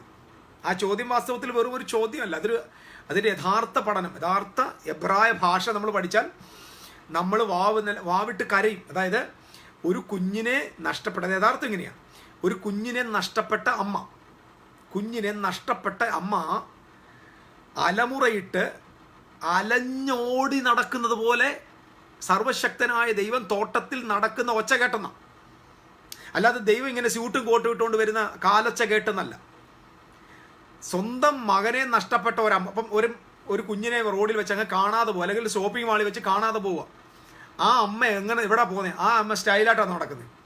ആ അമ്മയ്ക്ക് ആളുകൾ നോക്കുന്നതോ ആള് കാണുന്നതോ ജനം ഇതൊന്നും അവർക്ക് വിഷയമല്ല. അലമുറയിട്ട്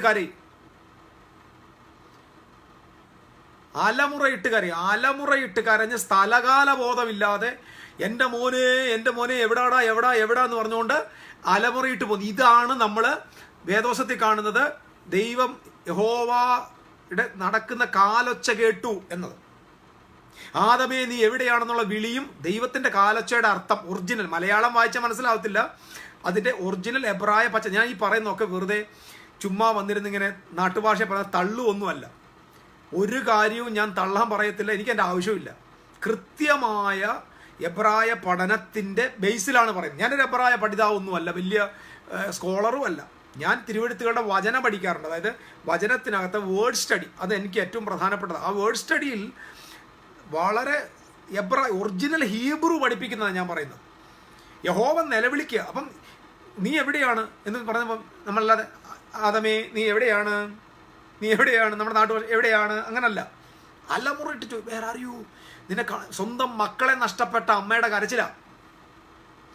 ദൈവ പിതൃഹൃദയത്തിന്റെ വേദനയാണ്.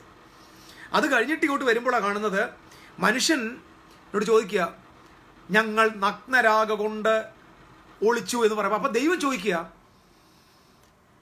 നീ എങ്ങനെയാടാ നഗ്നനായി അങ്ങനെയാണെന്ന് ചോദിച്ചേ. ഇതാണ് അതിനകത്ത് പ്രധാന വിഷയം. ഈ ഗോഡിന്റെ സ്റ്റാൻഡേർഡ് മനസ്സിലാക്കണം. ഞങ്ങൾ നഗ്നരാണ് എന്ന് പറഞ്ഞപ്പോൾ ഉടനെ എങ്ങനെയാ നഗ്നനായി, എന്തു പറ്റി? നോർമലി അങ്ങനല്ലേ? എങ്ങനെയാണെന്നാ വൈ എന്നാണ് ആ ചോദ്യത്തിന്റെ സെക്കൻഡ് ക്വസ്റ്റ്യൻ. പക്ഷെ ദൈവം ചോദിച്ചത് second question, who told you എന്നാണ്. Who told you that you are naked എന്നാണ്. അപ്പൊ അതിന്റെ അർത്ഥം, ഞാൻ നിന്നോട് സംസാരിച്ച വാക്കിനപ്പുറത്ത് സംസാരിക്കാൻ ഇപ്പോൾ ഒരാൾ വന്നു. ഞാൻ നിന്നോട് ഇതുവരെ നഗ്നനാന്ന് പറഞ്ഞിട്ടില്ല. അപ്പൊ എൻ്റെ വാക്കിനേക്കാൾ നിന്നെ ചലഞ്ച് ചെയ്യുന്ന, നിന്നെ ഇൻഫ്ലുവൻസ് ചെയ്യുന്ന വേറെ ഒരു വോയിസ് വന്നു. അപ്പൊ ആ ചോദ്യം, who told you that you are naked എന്നാണ്. ഞങ്ങൾ നഗ്നരെന്ന് ചോദിച്ചപ്പോൾ നീ എങ്ങനെ നഗ്നനായെന്നല്ല ചോദിച്ചത്. മനസ്സിലാവുന്നുണ്ടോ? അപ്പോൾ നമ്മുടെ വീട്ടിൽ കുഞ്ഞു കുഴിയിലോട്ട് വീണു, ഒരു കുഴി വീണപ്പം കുഴി കിടന്ന് നിലവിളിക്കുമ്പോൾ നമ്മൾ വന്നിട്ട് മക്കൾ നീ എങ്ങനെയാണ് കുഴി വീണേന്നേ ചോദിക്കത്തുള്ളൂ. അല്ലാതെ ആര് പറഞ്ഞു നീ കുഴിയിൽ വീണു എന്നല്ല. ചോദ്യങ്ങൾ ശ്രദ്ധിക്കണം. ആര് പറഞ്ഞു നീ കുഴിയിൽ വീണെന്ന് അത് ഒരിക്കലും ചോദിക്കത്തില്ല. ചോദ്യം ഹൂ ടോൾഡ് യു. അതിൻ്റെ അർത്ഥം എന്താ? ദൈവശബ്ദത്തിനപ്പുറത്ത് ശബ്ദിക്കുന്ന ഒരു പേഴ്സൺ ഇപ്പോൾ ഈ വീഴ്ചയിൽ ഉണ്ടായി എന്ന് പറഞ്ഞാൽ വേറൊരു വോയിസ് ഇപ്പോൾ ഹ്യൂമാനിറ്റിയുടെ കാതിൽ മുഴങ്ങുന്നുണ്ട്. പരിശുദ്ധ തൃത്വത്തിൽ നിന്ന് വെളിപ്പെടാത്ത, ദൈവത്തിൽ നിന്ന് അങ്കുരിക്കാത്ത, ദൈവത്തിൽ നിന്ന് വെളിയിൽ വരാത്ത ഒരു അഡീഷണൽ വോയിസ് വരുന്നുണ്ട്. അപ്പോൾ അതാ ചോദിച്ചാൽ who told you that you are naked. അപ്പോൾ അടുത്ത ചോദ്യം, അതിൻ്റെ മറുപടി ഇത്രയേ ഉള്ളൂ, സത്യത്തിൽ ഇവൻ നേക്കടാന്ന് ആരാ പറഞ്ഞത്? അവൻ്റെ കോൺഷ്യസാ. അവൻ്റെ കോൺഷ്യസ് ആണ് ഇപ്പം ഈ ഹൂ എന്നതുകൊണ്ട് ദൈവം അർത്ഥമാക്കിയത്, ആദമേ നിന്റെ അകത്തിപ്പോൾ നിന്നോട് സംസാരിക്കുന്ന വേറൊരു വോയിസ് വന്നിട്ടുണ്ട്, നിന്നോട് നഗ്നനാണെന്ന് പറയുന്ന വേറൊരു ശബ്ദം വന്നിട്ടുണ്ട്. അത് നീ ഭക്ഷിച്ച നന്മതിന്മയുടെ അറിവിന്റെ വൃക്ഷഫലം മുഖാന്തരം നിനക്കുണ്ടായതാണ്. നിന്റെ മനസാക്ഷിയുടെ ശബ്ദം, നിന്റെ മനസാക്ഷിയുടെ ശബ്ദമാണ് നിന്നോട് നഗ്നനാണെന്ന് പറഞ്ഞത്. അതാണ് കർത്താവ്, who told you that you are naked. നിങ്ങൾ എങ്ങനെ നഗ്നരായെന്നുള്ള ദൈവത്തിന് അറിയേണ്ട ആവശ്യമില്ല. Because God is omnipresent, omniscient ആണ്. He knows everything. But he is telling that somebody is speaking to this man instead of God. ദൈവത്തിന് പകരം ആള് സംസാരിക്കാൻ ആൾ വന്നു. That is the voice of the conscious. Who told you എന്ന വേർഡിനകത്ത് answer ഇത്രയേ ഉള്ളൂ, മൈ കോൺഷ്യസ്നെസ് പിറന്നു. നിങ്ങൾ മനസ്സിലാവുന്നുണ്ടോ? കോൺഷ്യസ് ഒരിക്കലും ഒരു സക്സസ്ഫുൾ ഫിഗർ അല്ല. വീഴ്ച പറ്റിയ മനുഷ്യനെ ഇപ്പോൾ ഡോമിനേറ്റ് ചെയ്യാൻ തുടങ്ങിയതാരാണ്? ഏത് ശബ്ദമാണ്? ഏതെനിൽ ദൈവം സംസാരിച്ച ശബ്ദമല്ല. ഇപ്പോൾ മനുഷ്യനെ നിയന്ത്രിക്കുന്ന ശബ്ദം അവൻ്റെ കോൺഷ്യസ് ശബ്ദമാണ്. ഞാൻ ഈ പറയുന്നത് കേൾക്കുന്ന ദൈവമക്കൾ അനുഗ്രഹിക്കപ്പെട്ടവരെന്ന് ഞാൻ വിശ്വസിക്കുന്നു. നിങ്ങളുടെ മനസാക്ഷിയിൽ നിങ്ങൾ കേൾക്കുന്ന ശബ്ദം സത്യമാകണമെന്നില്ല. മനസാക്ഷിയുടെ ശബ്ദത്തിലല്ല നിങ്ങൾ ജീവിക്കേണ്ടത്. നിങ്ങളുടെ അകത്ത മനുഷ്യന്റെ ശബ്ദത്തിൽ, നിങ്ങളുടെ ഇന്നർ മാൻ്റെ സൗണ്ടിൽ, നിങ്ങളുടെ ഹാർട്ടിൽ നിന്ന് ഉയരുന്ന ശബ്ദം. ഞാൻ ഒന്നുകൂടെ പറയാം, നിങ്ങളുടെ conscious mind will always produce death, but your heart, your sub conscious mind will produce life. അവിടെ നിന്നല്ലോ ജീവൻ ഉത്ഭവിക്കുന്നതെന്ന്. ഞാൻ തോന്നുന്നു ഈ മനുഷ്യൻ പാപം ചെയ്തപ്പോൾ അവന്റെ സോളിന് സംഭവിച്ച പ്രശ്നം, അവന്റെ സോളിന് ആ പ്രശ്നം തന്നെ. അവന്റെ സോള് ഇപ്പോൾ വേറൊരു വോയിസിൽ ആക്റ്റീവ് ആകാൻ തുടങ്ങി, വേറൊരു നോളജിൽ ഫങ്ഷൻ ആകാൻ തുടങ്ങി. അവന്റെ സോൾ വേറൊരു നിലയിൽ ഫങ്ഷൻ ആകാൻ തുടങ്ങിയപ്പോൾ അവന്റെ സ്പിരിറ്റ് ഇനാക്റ്റീവായി. അവന്റെ സ്പിരിറ്റ് ഇനാക്റ്റീവ് ആയതിന്റെ പേരാണ് മരണം. What is death? അല്ലാതെ സ്പിരിറ്റ് അങ്ങ് ചത്തുപോയി അങ്ങനല്ല. സ്പിരിറ്റ് ചത്തുപോകത്തില്ല, സ്പിരിറ്റിന് മരണമില്ല. Because it is from God. It is from God. Your spirit cannot die. Spirit ഇനാക്റ്റീവായി. നിങ്ങൾക്ക് ഞാൻ പറഞ്ഞത് ഗ്രഹിക്കാൻ പറ്റുന്നുണ്ടോ? നിങ്ങൾ കേൾക്കുന്നുണ്ട്. ഞാൻ പറഞ്ഞ പോലെ, നമ്മൾ നേരത്തെ പറഞ്ഞ പോലെ, നമ്മുടെ കോൺഷ്യസ് മൈൻഡ് കേൾക്കുന്നുണ്ട്, നമ്മുടെ സബ് കോൺഷ്യസ് മൈൻഡ് ഗ്രഹിക്കുന്നുണ്ട്. So I'm preaching to your heart too. നിങ്ങളുടെ ഹൃദയത്തോടാണ് ഞാൻ സംസാരിക്കുന്നത്. സോ യുവർ സ്പിരിറ്റ്, നിങ്ങളുടെ സ്പിരിറ്റ് ഇപ്പോൾ ഇനാക്റ്റീവായി. സ്പിരിറ്റ് ഇനാക്റ്റീവ് ആയപ്പോൾ ഇപ്പോൾ ഇവിടുത്തെ രാജാവ് ആരാണ്? കോൺഷ്യസ് മൈൻഡാണ്. കോൺഷ്യസ് മൈൻഡാണ് ഇപ്പോൾ മനുഷ്യൻ ജീവിക്കുന്നത്. വെളിയിൽ നിന്നാണ് ജീവിക്കുന്നത്, അതായത് പുറത്തെ ഇൻഫർമേഷനിൽ നിന്നാണ് ജീവിക്കുന്നത്. മുമ്പ് ജീവിച്ചിരുന്നതാ അകത്തെ ഇൻഫർമേഷനാണ്. യേശുക്രിസ്തു ഭൂമി വന്ന് പറഞ്ഞില്ലേ, എനിക്ക് ആരുടെ സാക്ഷ്യം വേണ്ട എന്ന് പറഞ്ഞാൽ ഞാൻ ജീവിക്കുന്ന സെൻസിലല്ല, എന്നെ അയച്ച പിതാവിൻ്റെ സാക്ഷ്യം മതി. കാരണം ഞാനൊരു ഇന്നർ വോയിസിലാണ് ജീവിക്കുന്നത്. ശ്രദ്ധിക്കണം, യേശുക്രിസ്തു ഒരിക്കലും ഔട്ടർ ഇൻഫർമേഷനിലല്ല ജീവിച്ചത്. ഔട്ടർ ഇൻഫർമേഷൻ എപ്പോഴും ഫോളനാണ്. സെൻസ് എപ്പോഴും ഫോളനാണ്. സെൻസ് ലിമിറ്റഡ് ആണ്. സെൻസ് ലിമിറ്റഡ് ആയതുകൊണ്ടാണ് മനുഷ്യന് മരണം വന്നത്. മരണം ലിമിറ്റേഷനാണ്. You know what is death? ഡെത്തിനെ can you define death? What is death? Is limitation. Simply പറഞ്ഞാൽ ലിമിറ്റേഷൻ എന്ന് പറയാം. മരണം എന്ന് പറഞ്ഞാൽ പരിമിതി എന്നാണ്. പരിമിതി എന്നാണ്. is a limitation because you are living from outside. So ഞാൻ പറഞ്ഞല്ലോ, ഇത് നമ്മുടെ മനസ്സിലിരിക്കുക. ജീസസ് അങ്ങനെയല്ല. ജീസസിന് എപ്പോഴും കോൺഷ്യസ് മൈൻഡാണ്. ആ മൈൻഡ് പിതാവുമായിട്ട് ബന്ധം. അതായത് ലോകത്തിൽ ആരും കേൾക്കാത്ത ശബ്ദം യേശു കേൾക്കുന്നുണ്ട്. ചെവിയിലല്ല, കൈകൊണ്ടല്ല. He can hear in his heart the direct voice of the daddy God. അതുകൊണ്ടാണ് ജീസസ് പറഞ്ഞത്, എൻ്റെ പിതാവ് ചെയ്ത് കാണുന്നത് അത്രയും ഞാൻ പറയും, എൻ്റെ പിതാവ് പറയുന്നത് അത്രയും ഞാൻ പറയുന്നത്. പിതാവ് അപ്പം നോക്കിക്കേ, ഈ ഫോളൻ വേൾഡിൽ വേറൊരാൾ വന്ന് താമസിക്കുക. എങ്ങനാ? ആദ്യ ആദാമിനെ പോലെ, ആ പാപം ചെയ്യാത്ത ആദാമിനെ പോലെ ഒടുക്കത്തെ ആദാം ഭൂമി ജീവിക്കുക. നിങ്ങൾ ശ്രദ്ധിക്കുക, ഒടുക്കത്തെ ആദാം ഇവിടെ വന്ന് കാണിച്ച അത്ഭുതങ്ങളെല്ലാം നോക്കി, ചെയ്ത പ്രവൃത്തികളെ നോക്കി. നമ്മൾ അത്ഭുതപ്പെടുകയാണ്. ഇന്നും പ്രസംഗിച്ചിട്ട് തീരുന്നില്ല. എന്താ കാര്യം? ഇതായിരുന്നു മനുഷ്യൻ. അതായത് ട്രൂ മാൻ ആരെന്ന് അറിയണേ യേശുവിനെ നോക്കിയാൽ മതി. അതുകൊണ്ടാണ് പറഞ്ഞത്, യേശു കർത്താവ് ഭൂമി വരുമ്പോൾ കൃപയും സത്യവും നിറഞ്ഞവനായി നമ്മുടെ ഇടയിൽ. കൃപയും സത്യവും നിറഞ്ഞവനായി. What is the meaning of fullness of grace and fullness of truth? Fullness of grace means the perfect nature of God is grace. Fullness of truth എന്താ? The perfect nature of man. അത്രേ ഉള്ളൂ. കൃപയുടെ പൂർണ്ണത, ദൈവത്തിൻ്റെ ശ്രേഷ്ഠതയും ദൈവത്തിൻ്റെ exact image of ഗോഡും, perfect അല്ലെങ്കിൽ ഫുൾനെസ് ഓഫ് ട്രൂത്ത് എന്ന് പറഞ്ഞാൽ മനുഷ്യൻ്റെ പരിപൂർണത. അതായത് ഒരു പെർഫെക്റ്റ് മാൻ ആരെന്നറിയണമെങ്കിൽ ലുക്ക് അറ്റ് ജീസസ്. ഒരു പെർഫെക്റ്റ് ഗോഡ് ആരെന്നറിയണമെങ്കിൽ ലുക്ക് അറ്റ് ജീസസ്. അതായത് ഞാൻ ഇന്നലെ പറഞ്ഞത്, ദൈവപുത്രനായ യേശു ക്രിസ്തു വെളിപ്പെടുത്തിയ ദൈവമാണ് ഒറിജിനൽ. അല്ലാത്തവന്മാർ വെളിപ്പെടുത്തിയത് ഒന്നും ഒറിജിനൽ അല്ല. ഇവിടെ ഏലിയാവിൻ്റെയും മോശയുടെയും ശാമുവേലിൻ്റെയും ദാനിയേലിൻ്റെയും ശിംശോൻ്റെയും ഗിദെയോൻ്റെയും ഒക്കെ ഫാൻസ് കാണുമായിരിക്കും. അവരെ ഫാൻസായിട്ടിരുന്നോട്ടെ. ഇവരാരും വെളിപ്പെടുത്തിയ ദൈവമല്ല ഒറിജിനൽ ദൈവം. ഇവർക്കാർക്കും ഒറിജിനൽ ദൈവത്തെ അറിയത്തുമില്ല.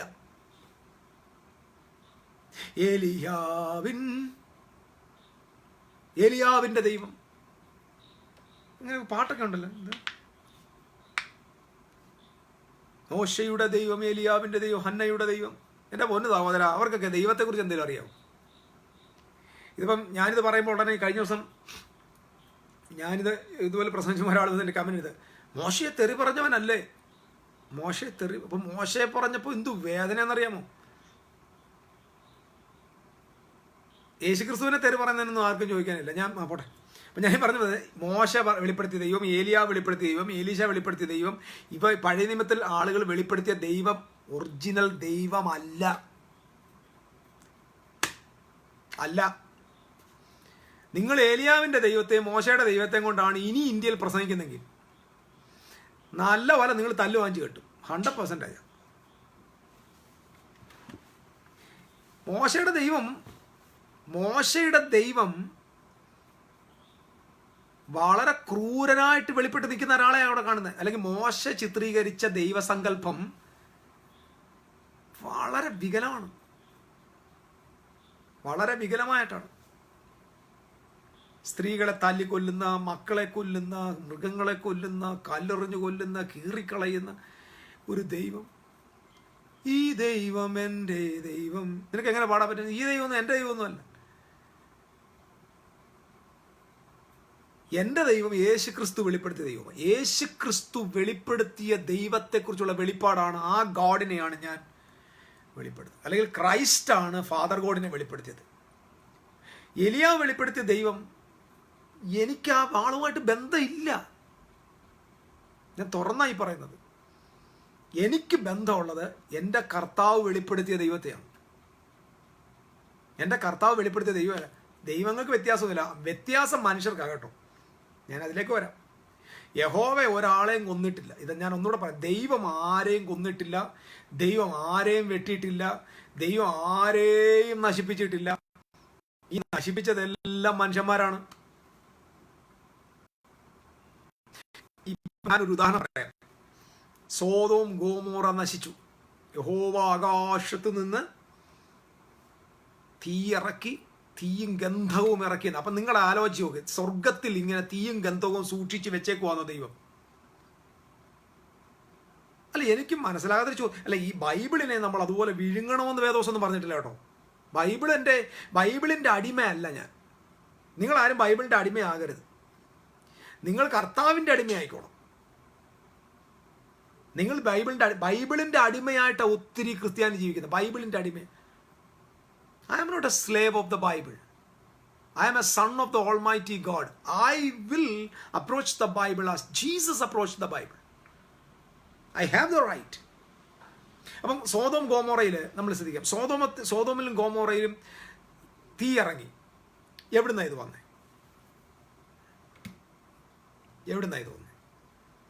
നിങ്ങൾ ഇതിൻ്റെ സയൻസ്, ഇതിൻ്റെ ഹിസ്റ്ററി, ഇതിൻ്റെ ജോഗ്രഫിക്കൽ ഹിസ്റ്ററി ഉണ്ട്. നിങ്ങളിത് പഠിക്കണം. എന്തുകൊണ്ട് സോദോം ഗോമോറ എന്ന് പറയുന്ന പട്ടണം നശിച്ചു? അതിന് സയൻസ് കൊടുക്കുന്ന തെളിവ് ഒരു അഗ്നിപർവ്വതം എന്ന് പറഞ്ഞാൽ ലാവ പുറപ്പെട്ട ആ പട്ടണത്തെ നശിപ്പിച്ചെന്ന്. അപ്പോൾ ദൈവം അതിന് ആരുടെ പേരിട്ടു? യഹോവയ്ക്ക് പേരിട്ടു. നിങ്ങൾ ശ്രദ്ധിച്ച് നോക്കണം. ആകാശം തീ ഇറങ്ങി ഇങ്ങനെ വരുന്നത് കണ്ടോ?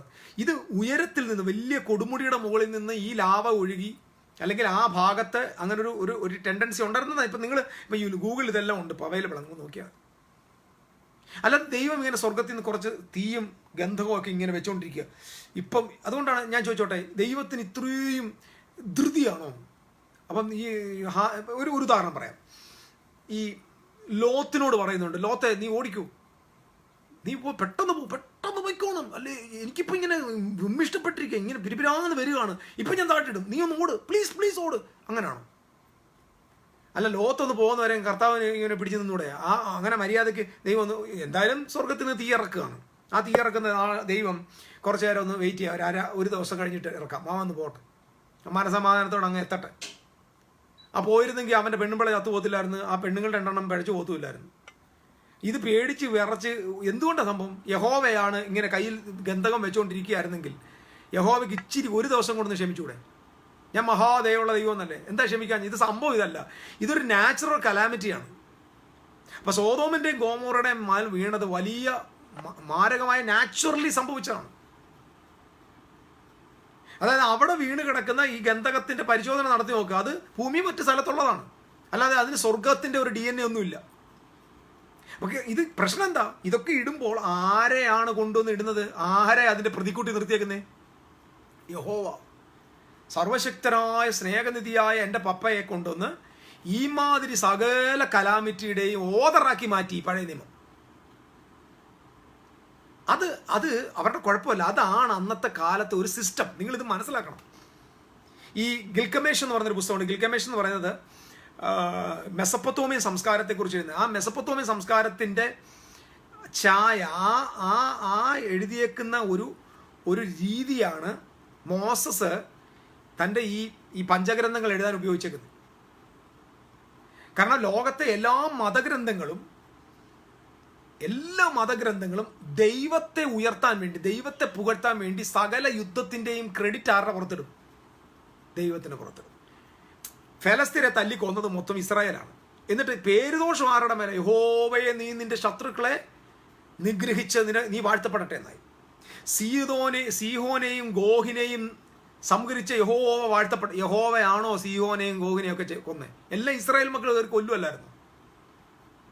അപ്പം ഞാനിത് വിമർശനാത്മാവി പറയില്ല. ഞാനൊരു പുതിയ നിയമത്തിൻ്റെ വിശ്വാസി, അല്ലെങ്കിൽ ഒരു ദൈവരാജ്യത്തിൻ്റെ പൗരൻ, യേശുക്രിസ്തു എനിക്ക് നൽകിയ പുത്രത്വം സ്വീകരിച്ച ആള്. ഇതൊക്കെ നമുക്ക്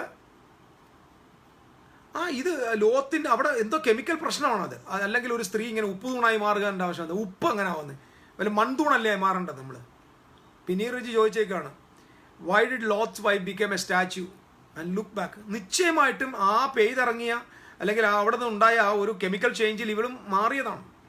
നമുക്ക് അനുമാനിക്കാവുന്നേ ഉള്ളൂ. അല്ലെങ്കിൽ പിന്നെ ഈ മൺകൂടാരമായിരിക്കുന്ന ഈ ലോകത്തിൻ്റെ ഭാര്യ മൺകട്ടയായിട്ടല്ലേ മാറേണ്ടത്? ഉപ്പുമായിട്ട് എന്തോ ബന്ധം? നമ്മുടെ ശരീരത്തിൽ എത്ര % ഉപ്പുണ്ട്?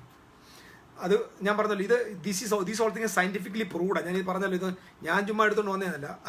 ഇത് ഞാൻ മാത്രമല്ല, ദൈവം തമ്പുരാൻ്റെ പേരുദോഷം മാറ്റാൻ ഈ ലോകത്ത് നിൽക്കുന്ന എല്ലാ ദൈവമക്കളും, സത്യത്തിൽ ഞാൻ പറയട്ടെ, ഈ ദൈവം തമ്പുരാൻ്റെ പേരുദോഷം മാറ്റേണ്ട അവസ്ഥയിലാണ് ഇപ്പം നമ്മുടെ അവസ്ഥ. സത്യമാണ്. ദൈവത്തിന് വന്ന പേരുദോഷം മാറ്റേണ്ട അവസ്ഥയിലാണ് നമ്മൾ നിൽക്കുന്നത്. കാരണം നമ്മൾ ദൈവം സ്നേഹവാനാ എന്ന് പറയുമ്പോൾ ഉടനെ ഈ ആളുകൾ എടുത്തുകൊണ്ട് വരും ഈ സാധനം കൊണ്ട്. അപ്പം നമ്മൾ പറയും, അത് പഴയ നിയമത്തിൽ ദൈവം അങ്ങനെ ആയിരുന്നു, പഴയ നിയമത്തിൽ പുതിയ നിയമത്തിൽ അപ്പോൾ പുള്ളിക്ക് മാറ്റം വന്നത്. അതിനകത്ത് തന്നെ എഴുതിയിട്ടുണ്ട്, യഹോവയായ ഞാൻ മാറാത്തവനാണ്. അപ്പം നമ്മുടെ ഒന്നും മണ്ടന്തരവും സ്വോത്രവും ഗ്ലോറിയും ഒന്നും ഈ തലമുറയിൽ ജയിക്കത്തില്ല. ഈ തലമുറയിൽ നമുക്ക് എന്തെങ്കിലും ചെയ്യണമെങ്കിൽ ഇതിൻ്റെയൊക്കെ അർത്ഥം കണ്ടുപിടിച്ചേ പറ്റത്തുള്ളൂ. അതുകൊണ്ട് ഞാൻ ഈ ഓൾഡ് ടെസ്റ്റമെൻറ്റിനകത്ത് ഒരു സംഭവങ്ങളും അത് അസിറ്റീസായിട്ട് നടന്ന കാര്യം തന്നെയാണ്. പക്ഷേ അതിന് യഹോവയുടെ പേരിൽ കൊണ്ടുവന്ന് സ്ഥാപിച്ചതിനെ വിശ്വസിക്കാൻ ബുദ്ധിമുട്ടുണ്ട്. ഇല്ലെന്ന് ഞാൻ പറഞ്ഞത്, ബുദ്ധിമുട്ടുണ്ട്. കാരണം എൻ്റെ കർത്താവ് ഈ ഭൂമിയിലായിരുന്നപ്പോൾ എൻ്റെ കർത്താവ് പറയുകയാണ്, മനുഷ്യപുത്രൻ ഭൂമിയിൽ മനുഷ്യരുടെ പ്രാണങ്ങളെ നശിപ്പിക്കാനല്ല, രക്ഷിപ്പാൻ അത്രേ വന്നത്. എന്നിട്ട് പറയുന്ന അടുത്ത വാക്കുണ്ട്, ലാസ്റ്റ് പറയാം, ഞാനും എൻ്റെ പിതാവും ഒന്നാവും.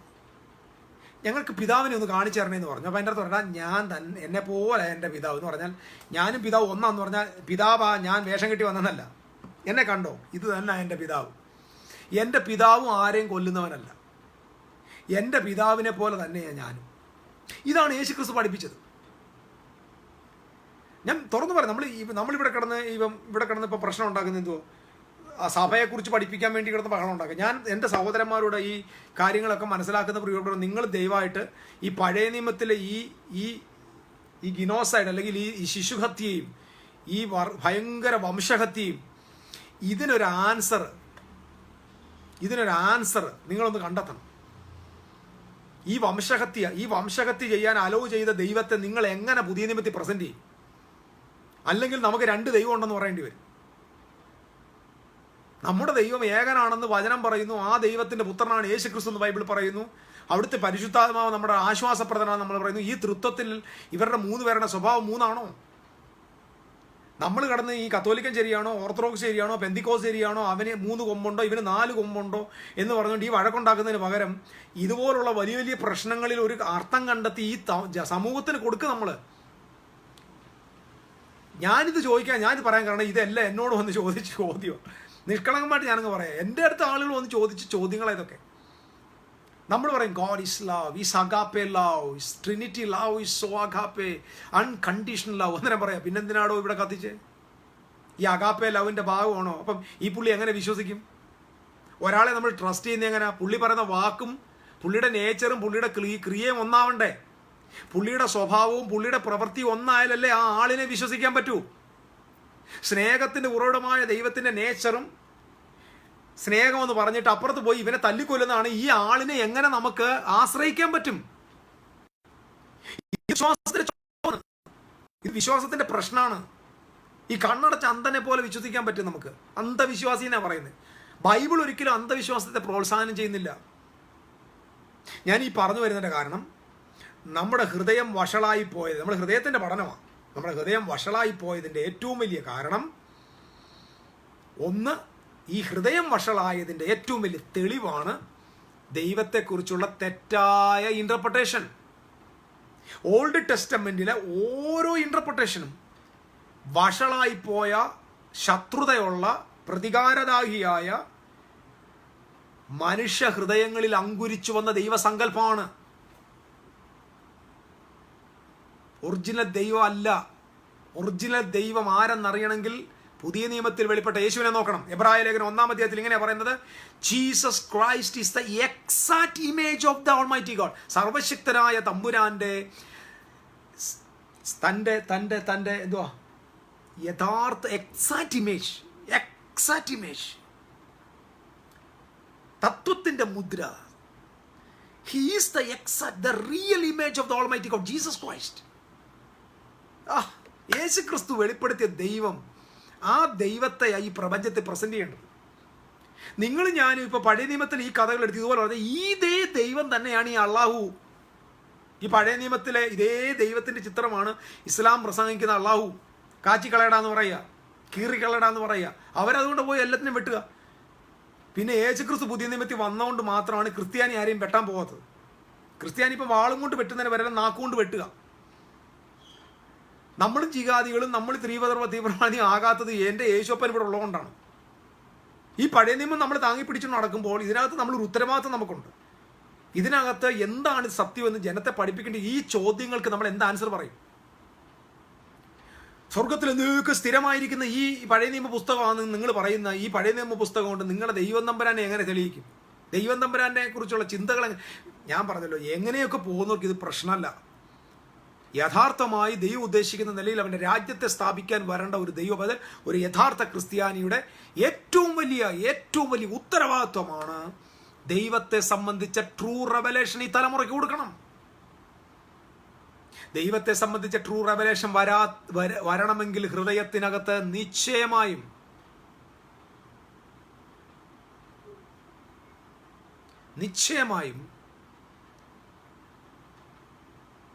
ഹീലിംഗ് ഉണ്ടാവണം.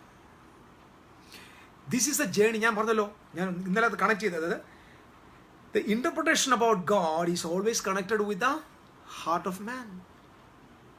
കാരണം മനുഷ്യനെ സംബന്ധിച്ചിടത്തോളം നിങ്ങൾ ശ്രദ്ധിക്കുക. പിന്നെ അതിനകത്ത് വേറൊരു രസകരമായ ട്രൂത്തുണ്ട്. ഈ ഇസ്രായേലിൻ്റെ ഒരു സ്വഭാവം ഉണ്ടായിരുന്നു, കേൾക്കണം. ഇസ്രായേലിൻ്റെ സ്വഭാവം വെറും കാടന്മാരാകുമാർ. ഈ യഹൂദൻ എന്നൊക്കെ പറഞ്ഞാൽ വെറും കാടന്മാർ.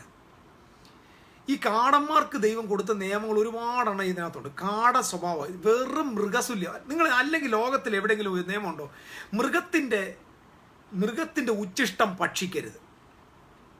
ഇത് ഇന്ത്യയിൽ കൊടുക്കേണ്ട ആവശ്യമുണ്ടോ? മൃഗത്തിൻ്റെ എന്തുവാ പറയുന്നത്, മൃഗത്തിൻ്റെ ആ ഉച്ഛിഷ്ടമുണ്ടല്ലോ, അത് ഭക്ഷിക്കാൻ പാടില്ല. ബൈബിൾ എഴുതിയേക്ക്. മൃഗത്തോടുകൂടെ ശയിക്കുന്നവനെ കല്ലെറിഞ്ഞു കൊല്ലണം. എൻ്റെ കർത്താവ്, ഈ തലമുറയിൽ അങ്ങനെ ഒരു നിയമം വേണോ? ഈ മോഡേൺ ലോകത്തിൽ മൃഗത്തിൻ്റെ കൂടെ ശയിക്കുന്നവനെ കല്ലെറിഞ്ഞു കൊല്ലണം. ഏതെങ്കിലും ഒരു സാമാന്യ ബുദ്ധിയുള്ള ഒരുത്തൻ ഏതെങ്കിലും മൃഗത്തിൻ്റെ കൂടെ ശയിക്കാൻ പോകും? അപ്പം നിങ്ങൾ നോക്കിയേ, അങ്ങനെ പ്രാകൃതന്മാർക്ക് കൊടുക്കുക ഈ നിയമം. പ്രാകൃതന്മാരാ, വെറും പ്രാകൃതന്മാരാ. അവരുടെ സ്വഭാവം അറിയണേ നമ്മൾ ഉൽപ്പത്തി വായിച്ചാൽ മനസ്സിലാവും. അവൻ്റെ പെങ്ങളെ ഒരുത്തൻ, അവൻ സത്യത്തിൽ ഇഷ്ടപ്പെട്ടു, അവളെ അങ്ങ് സ്വീകരിച്ചു. അവസാനം അവൻ മാന്യമായിട്ട് വന്ന് പെണ്ണ് ചോദിച്ചു. എന്നിട്ട് പറഞ്ഞു, ഞങ്ങൾ നിന്റെ മതത്തിൽ ചേർന്നോളാം എന്ന് പറഞ്ഞു. ഇവന്മാരെന്ത് ചെയ്തു? ആ ദേശത്തുള്ള ശെഖേം നിവാസികളുടെ സകല പുരുഷന്മാരുടെയും പരിശോധന ചെയ്തു. അവൻ്റെ പെങ്ങളെ വഷളാക്കി എന്ന് പറഞ്ഞുകൊണ്ട് ആ ദേശത്ത് കയറി സകല എണ്ണത്തിന് ഞാൻ കൊന്നു. അപ്പോൾ ഒരു വഷളത്വത്തിന് വേണ്ടി ഒരു പട്ടണത്തെ മൊത്തം കൊല്ലുന്ന പ്രാകൃതന്മാരാണ് യഹൂദന്മാർ. മനസ്സിലാവുന്നുണ്ടോ? പ്രാകൃതന്മാരാണ്. നമ്മൾ ദൈവത്തിൻ്റെ വലിയ വിശുദ്ധ ജനം, സ്തോത്രം. നിങ്ങൾ ശ്രദ്ധിക്കണം, യാക്കോബ് എന്നൊക്കെ പറയുമ്പോൾ നമ്മളങ്ങ് വൈബ്രേഷനാണ് നമുക്ക്. യാക്കോബ്, ഒരു വൈബ്രേഷൻ്റെ ആവശ്യമില്ല. നിങ്ങളുടെ അത്രയും പോലും ആത്മീയരല്ല അവരാരും. നിങ്ങൾ ആദ്യം മനസ്സിലാക്കണം. ഈ പഴയ നിയമത്തിൽ ഈ ആളുകൾ ആരും പുതിയ നിയമത്തിലെ സിറ്റിസൺസുമായിട്ട് കമ്പയർ ചെയ്യുമ്പോൾ ഒന്നുമില്ല അവർ. ഈ യാക്കോബിനെയൊക്കെ നിങ്ങൾ ഇതൊക്കെ ഭയങ്കര പ്രശ്നം ഉണ്ടാക്കുന്ന ചിന്തകളാണെന്ന് എനിക്കറിയാം. ഈ യാക്കോബിനെയൊക്കെ എന്തിൻ്റെ നിലയിലാണ് സ്പിരിച്വലി നമ്മൾ മൂളിക്കൊണ്ടിരുന്നത്? സ്വന്തം സഹോദരനെ കളിപ്പിച്ച് അനുഗ്രഹം വാങ്ങിച്ചുകൊണ്ട് പോയത്. ഒരു നാട്ടിൽ ചെന്നിട്ട് അമ്മായിയപ്പനെ കബളിപ്പിച്ച് 10 പ്രാവശ്യം അമ്മായിയപ്പനെ കളിപ്പിച്ചത്. ഒരു പെണ്ണിനെ സ്നേഹിച്ചിട്ട് അടുത്തവളെ കിട്ടി, അവൾ 2 ഭാര്യ, അതിൻ്റെ കൂടെ 2 എണ്ണം അഡീഷണൽ, 4 ഭാര്യമാരുടെ കൂടെ ജീവിക്കുന്നവരെയൊക്കെ നിങ്ങൾ ക്രിസ്തുവിനോട് സെയിൻ്റ് ആക്കുക. നമ്മൾ സെയിൻ്റ് ആക്കി നമ്മുടെ മനസ്സ് നോക്കിക്കോണേ. നമ്മുടെ എല്ലാ ഹൃദയത്തിനും മാറ്റങ്ങൾ ആവശ്യമുണ്ട്. ഞാൻ ഇപ്പം ഹൃദയത്തിലേക്കുള്ള യാത്ര എടുത്തപ്പോൾ എനിക്ക് നിർബന്ധമായിട്ട് ഇത് പറയേണ്ടി വരികയാണ്. അപ്പോൾ ഓൾഡ് കവനൻറ്റിലെ വ്യക്തികളെ കുറിച്ച് പഠിക്കുമ്പോൾ, അവിടുത്തെ ദൈവസങ്കല്പം പഠിക്കുമ്പോൾ നമ്മൾ ആ മനുഷ്യരെ നന്നായിട്ട് മനസ്സിലാക്കണം. അമ്മാവിയപ്പനെ കളിപ്പിക്കുന്നവൻ, എന്തെല്ലാം കുരുക്കുബുദ്ധിയുള്ളവൻ, ക്രൂക്കഡ് മൈൻഡ്, എന്തോ തന്ത്രശാലികളായ ഇവരൊക്കെ, എന്ത് നിഷ്കളങ്കത ഇവർക്കുള്ളത്. ഇവന്മാരാൻ പറഞ്ഞില്ല, ഒരുത്തനെ കൊല്ലാൻ പറഞ്ഞാൽ അവൻ്റെ കുലം മൊത്തം നശിപ്പിക്കുന്ന കക്ഷികൾ. എന്നിട്ട് ബൈബിളിൽ തന്നെ ഇസ്രായേൽ വലിയ ജാതി നമ്മ തന്നെ എഴുതി വെച്ചേക്കുക. ഇത് മനസ്സിലാക്കണം. നമ്മൾ ഈ ഓൾഡ് ടെസ്റ്റ്മെന്റ് വായിച്ചിട്ട് നമ്മൾ ആകെപ്പാടെ നമ്മുടേതായിട്ടുള്ള മൈൻഡിനെ, അതുകൊണ്ട് നിങ്ങൾ എങ്ങനെ സിങ്ക്രണൈസ് ചെയ്യും? How can you synchronise with the old covenant versus?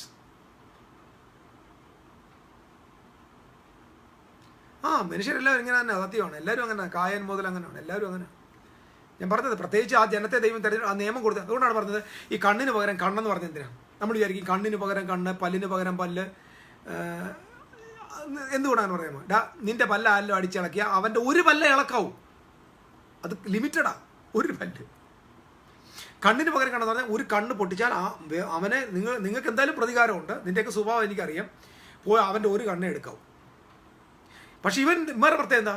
ഒരുത്തൻ്റെ പല്ലെടുത്താൽ അവൻ്റെ കഴുത്തെടുക്കും. സത്യത്തിൽ ഈ പല്ലിന് പകരം പല്ല്, കണ്ണിന് പകരം കണ്ണെന്നൊക്കെ പറയുന്നത് ദൈവം അവരെ കൺട്രോൾ ചെയ്തതാണ്. ഇവർ കൺട്രോൾ ചെയ്ത നിയമങ്ങളാണ്, അല്ലാതെ നമ്മൾ ഭയങ്കര കാട നിയമമൊന്നും അല്ലത്. അതൊരു കൺട്രോളിങ്. ഇവന്മാരുടെ പ്രാകൃത സ്വഭാവം അനുസരിച്ച് ദൈവം ചെയ്തൊരു സ്നേഹമട, പല്ലെടുക്കുന്ന നിനക്ക് എന്തായാലും നീ ദേഷ്യപ്പെടും, ഇപ്പോൾ അവന്മാരുടെ പല്ലെടുത്ത് ഒരു പല്ല് പോയാൽ അടുത്ത ഒരു പല്ല്. അതെന്ന് പറഞ്ഞാൽ ഇവനെ ശരിയാക്കി കൊണ്ടുവരണം. ഈ യാത്ര നമുക്ക് മനസ്സിലാവും. ഇതിങ്ങനെ പോയാൽ മനസ്സിലാവും നമ്മുടെ ഈ ഹാർട്ട് ജേണിയാണിത്.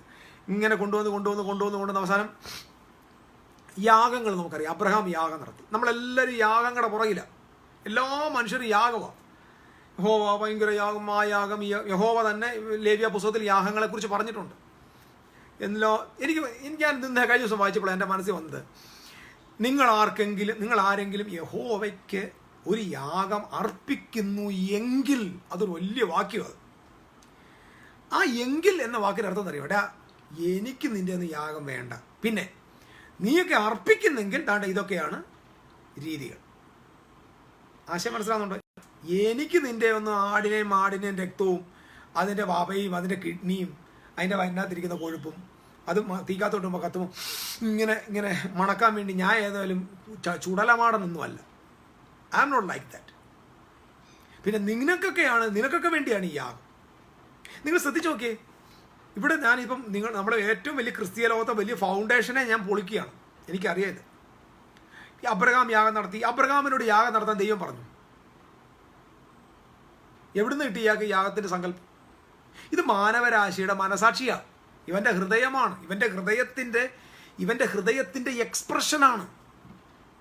ഇവൻ്റെ ഹൃദയത്തിനകത്ത് വയലൻ്റ് ഇതാ പ്രശ്നം മനസ്സിലായി. ഒന്നാമത് ആദം പാപം ചെയ്തപ്പോൾ ആദ്യം അവനിൽ വന്നത് ഫിയറാണ്, 2 അവനിൽ വന്നത് അക്യൂസേഷനാണ്, 3 അവനിൽ വന്നത് വയലൻസ് ആണ്. ഇത് മനസ്സിലാക്കണം. Number 1 fear, number 2 accusation, number 3 where there is accusation there is violence.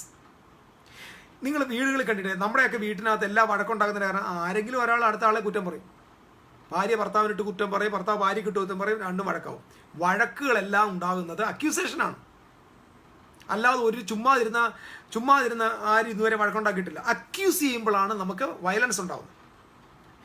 അതാണ് മനുഷ്യൻ്റെ റെസ്പോൺസ്. ഈ വയലൻസിൻ്റെ ഒരു മിറർ ഇമേജ് ആണ് ആക്ച്വലി ഈ സാക്രിഫൈസും വയലൻസ് അല്ലേ? സാക്രിഫൈസ് വയലൻസ് അല്ലേ? ഈ വയലൻസിനെ സാറ്റിസ്ഫൈ ചെയ്യുന്നതാണ് സാക്രിഫൈസ്. ദിസ് ഇസ് അനദർ നിങ്ങൾക്ക് ഞാൻ ഈ പറഞ്ഞത് ശ്രദ്ധിക്കുക.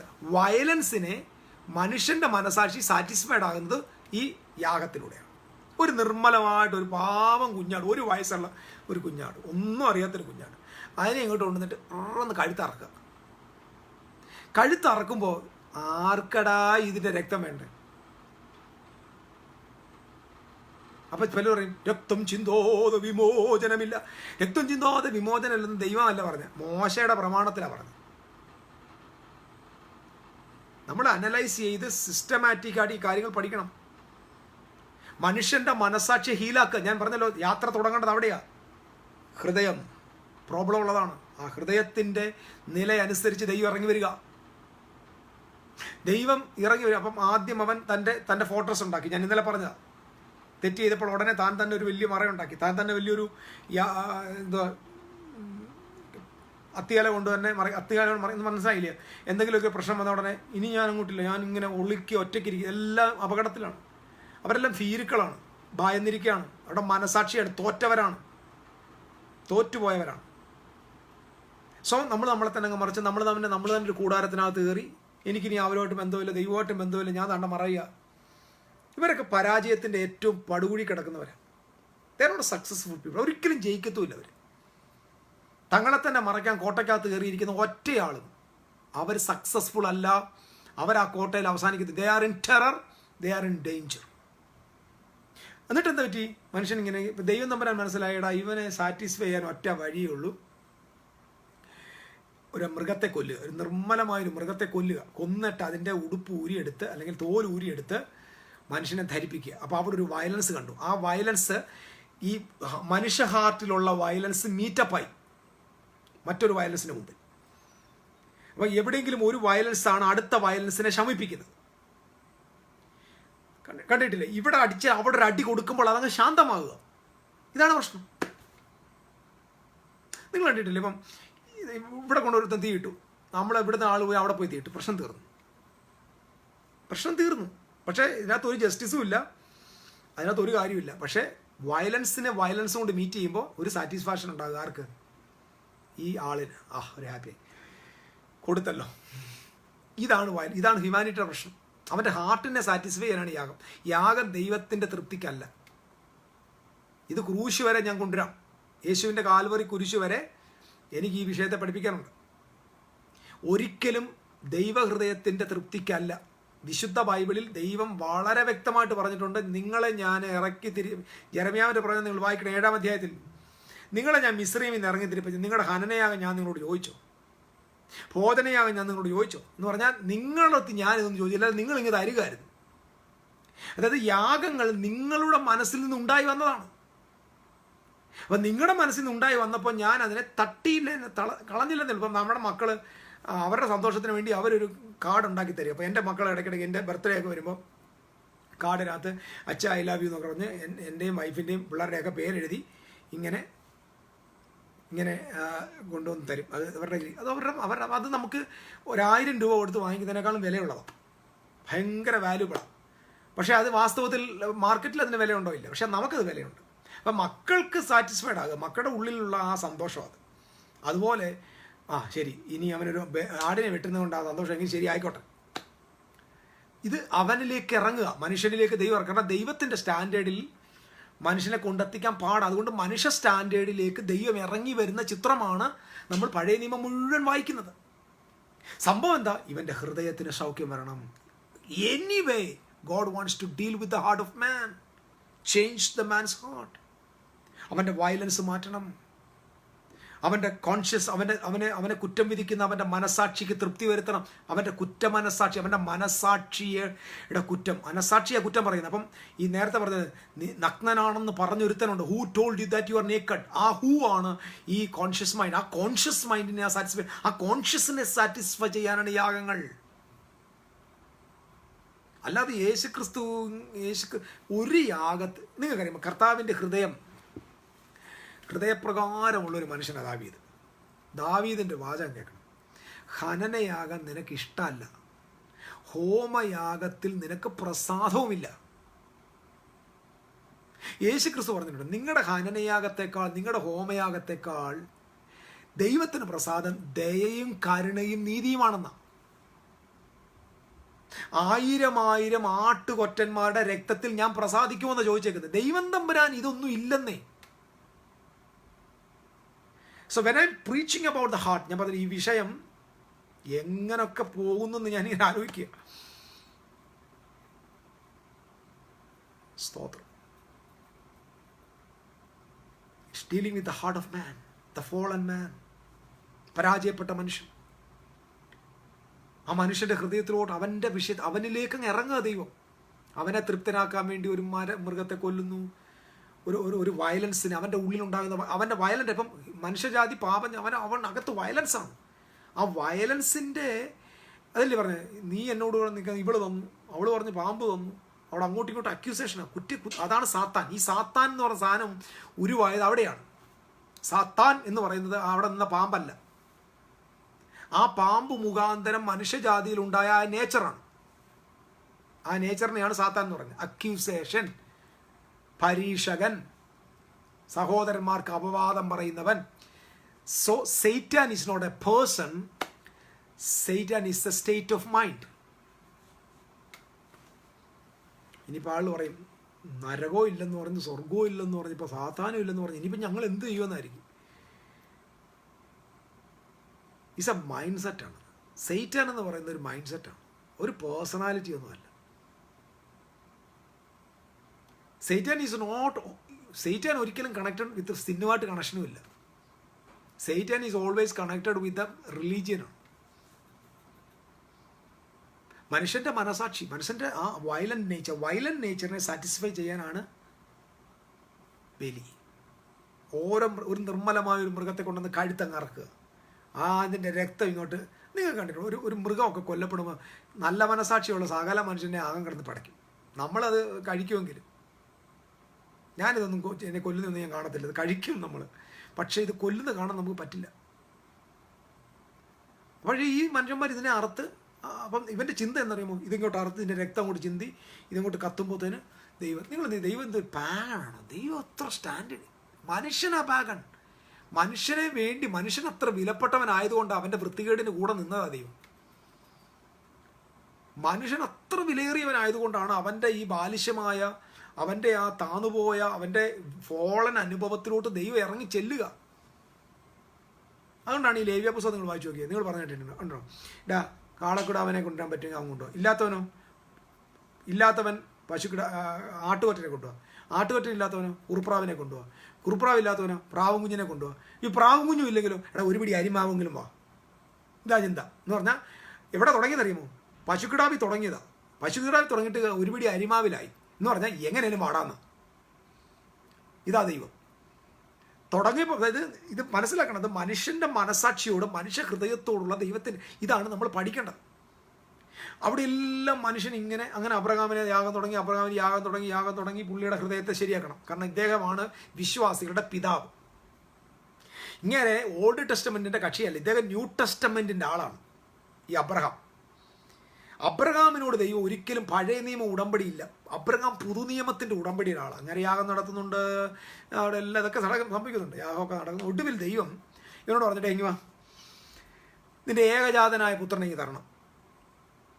നിങ്ങൾ കണ്ടിട്ടുണ്ടോ, ദൈവത്തോട് മറുതലിക്കാതെ ആ രാത്രി തന്നെ വിറകും കീറി പിറ്റേന്ന് രാവിലെ പുറപ്പെടുക. നമ്മൾ വിചാരിക്കും അനുസരണം, ഭയങ്കര അനുസരണം മാത്രമല്ല സഹോദരങ്ങളെ. ഇദ്ദേഹം ആയിരുന്ന കാലഘട്ടത്തിൽ ഇദ്ദേഹത്തിൻ്റെ മെസപ്പൊത്തോമിയയിലെ ഊറിലെ സംസ്കാരത്തിൽ അവിടുത്തെ ദൈവാരാധനയിൽ മനുഷ്യബലി എന്ന് പറയുന്നത് സർവ്വസാധാരണമാണ്. മനുഷ്യബലിയുടെ അതൊക്കെ തെളിയിക്കാൻ എനിക്ക് ബൈബിൾ ഒരുപാട് വാക്യങ്ങളുണ്ട്. നമ്മൾ ഈ ബൈബിളിൽ ഈ മനുഷ്യബലിയിൽ ദൈവം അവിടുത്തെ എല്ലാ ദേവന്മാരും മനുഷ്യബലിയിൽ ആഗ്രഹിക്കുന്നവരാണ്.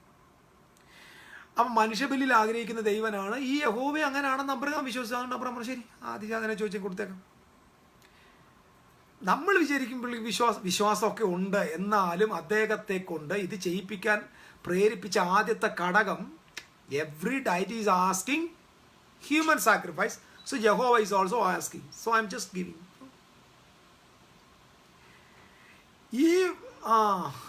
ഈ ദൈവം എന്ത് ചെയ്യാം, ഇവൻ്റെ കൂടെ നടന്ന് ശരി വാന്ന് പറഞ്ഞു. വിറക് എടുത്തു, ആട്ടുംകുട്ടി എടുത്തില്ല, കൊണ്ടുപോയി നേരെ മുകളിലോട്ട് കൊണ്ടുപോയിട്ട് യാഗപീഠത്തിലോട്ട് കൊണ്ടുവച്ചപ്പോൾ ദൈവം പറഞ്ഞ വേണ്ട, തൊട്ടുപോരുന്നു. എൻ്റെ അർത്ഥം എന്താ, എടാ നീ ഇതുവരെ പഠിച്ചിട്ടുള്ളത് നീ യാഗം കൊടുത്തിട്ട് പ്രസാദിക്കുന്ന ദേവനെ കുറിച്ചല്ലേ. അബ്രഹാമേ, നീ വയസ്സാകാലത്ത് മനസ്സിലാകൊണ്ട് സത്യം പറയാം, എനിക്ക് നിന്റെ യാഗം വേണ്ട, പക്ഷേ നിനക്ക് വേണമെങ്കിൽ ഞാൻ യാഗം തരാം. I will provide A sacrifice for you, I don't want your sacrifice. അങ്ങനെ മനുഷ്യനെ വരെ കുരുതി കൊടുക്കണം എന്ന ചിന്തയ്ക്ക് അവസാനം കുറിച്ചത് മോറിയയുടെ മുകളിലാണ്. മനുഷ്യക്കുരുതി സ്റ്റോപ്പ് ചെയ്തു. അബ്രഹാമിനോട് പറഞ്ഞത് എനിക്ക് വേണ്ട, എനിക്ക് വേണ്ടടാ യാഗം, വേണമെങ്കിൽ നിനക്ക് ഞാൻ യാഗമൃഗത്തെ തരാം, നീ പോയി നോക്കതാണ്ട് തലയിൽ മുള്ളിൽ കുരുങ്ങിക്കിടക്കുന്ന ഒരു ആട്ടുകൊറ്റാണ് എടുത്ത് അതിനെ നടത്തുന്നത്. I will provide sacrifice for you, I don't want your sacrifice. അതിൻ്റെ അർത്ഥം എനിക്ക് നിന്റെ യാഗം വേണ്ട, എനിക്ക് ഈ കുഞ്ഞിനെ ഒന്നും കൊല്ലേണ്ട ആവശ്യമില്ല, എനിക്ക് ആരുടെ രക്തവും വേണ്ട. ബൈബിളിൽ തന്നെ എഴുതിയിട്ടുണ്ട്, മനുഷ്യനെ കൊല്ലുന്നവനെ അവനെ കൊന്നു കളഞ്ഞേക്കണം, because they are destroying the image and likeness of God. ആ പറഞ്ഞ ദൈവം തമ്പുരാൻ ഏതെങ്കിലും ആളെ കൊല്ലാൻ പറയൂ? കാരണം ഈ അബ്രഹാമിനെ അങ്ങനെ കൊണ്ടുവന്നേ പറ്റൂ, ബിക്കോസ് അബ്രഹാമിന്റെ ഹൃദയം അങ്ങനെയാ. അബ്രഹാമിന്റെ ഹൃദയത്തിനകത്ത് മനുഷ്യബലി, മൃഗബലി, ഇങ്ങനെ ബലിയാ ദൈവത്തിന് കൊടുക്കണം. അപ്പോൾ അവസാനം മോറിയയുടെ മുകളിൽ വെച്ച് ദൈവം തീരുമാനിച്ചു, നീ എനിക്ക് തരണ്ട, ഞാൻ വേണം നിനക്ക് തരാം, ഞാൻ നിനക്ക് എന്നതിന്റെ അവസാനത്തെ കൾമിനേഷനാണ് കാൽവറിയുടെ മുകളിൽ തൻ്റെ പുത്രനെ നൽകിയത്. പുത്രനെ ദൈവം മനുഷ്യർക്ക് ബലിയായിട്ട് കൊടുത്തതാ. നീ ഇത്രയും നാൾ യാഗം നടത്തി തൃപ്തിയായില്ലല്ലോ, കാരണം എൻ്റെ പുത്രനെ അങ്ങ് ബലിയാക്കി നിന്റെ മനസാക്ഷി സൗഖ്യമാകാൻ വേണ്ടി, നിന്റെ ഹൃദയം സൗഖ്യമാകാൻ വേണ്ടി അവസാനത്തെ ബലി പുത്രനെ അങ്ങ് കൊടുത്തതാ. അല്ലാതെ പുത്രന്റെ ബലിയിൽ ദൈവം മണത്തതല്ല. God provide. അബ്രഹാം അവിടെ വെച്ച് വിളിച്ചത് Lord shall provide. These all things are dealing with the heart, changing the heart of man. Hallelujah. I just thank you, Lord.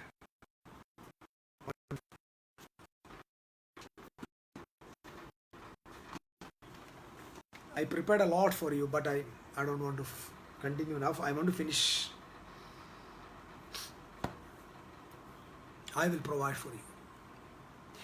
ഞാൻ പറഞ്ഞല്ലോ പ്രിയരെ, നമ്മളിങ്ങനെ പഠിക്കേണ്ട. ബൈബിൾ പഠിക്കുമ്പോൾ ദൈവരുടെ ഹൃദയങ്ങളോടാണ് ഇടപെടുന്നത്, അവരുടെ ആ മനസ്സാക്ഷി, അവരുടെ ആ കുഞ്ഞു മനസ്സിലിറങ്ങി വരിക. കാരണം ദൈവത്തിന് പരിശുദ്ധമായ ഹൃദയം, പൂർണ്ണ ഹൃദയത്തോടെ ദൈവത്തെ സ്നേഹിക്കാൻ ദൈവത്തിന് ആളുകളെ വേണം. പൂർണ്ണ ഹൃദയത്തോടെ, ഫുൾ ഹാർട്ട്, സബ് കോൺഷ്യസ് മൈൻഡിൽ, പൂർണ്ണ ഹൃദയത്തിൽ സ്നേഹത്തെ പകരുന്ന ജനം. ഒന്നുകൂടെ ഞാൻ പറയാം, God doesn't want anybody's sacrifice.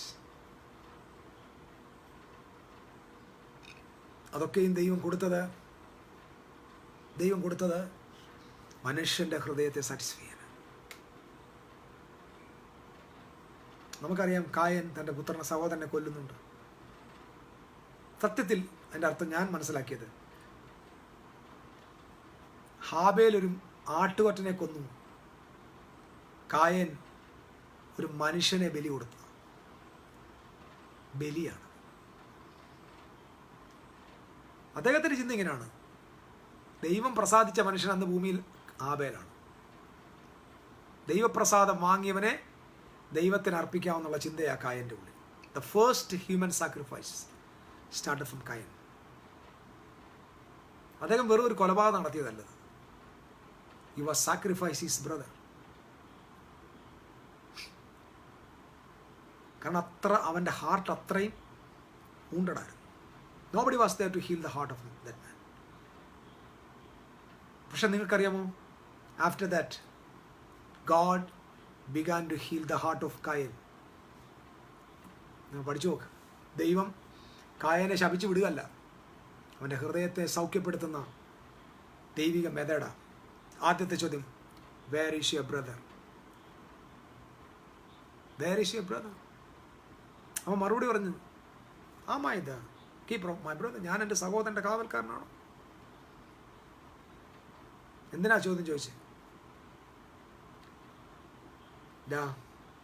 Change your mind.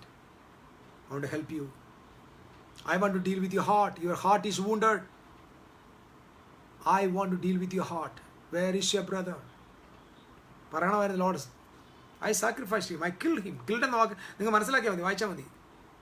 അവിടെ ആദ്യത്തെ മനുഷ്യ ബലിയാണ്. അവനെ ശപിച്ചു. നമുക്കറിയാം, നിന്റെ രക്തം, നീ മനുഷ്യ രക്തം ചിന്തി.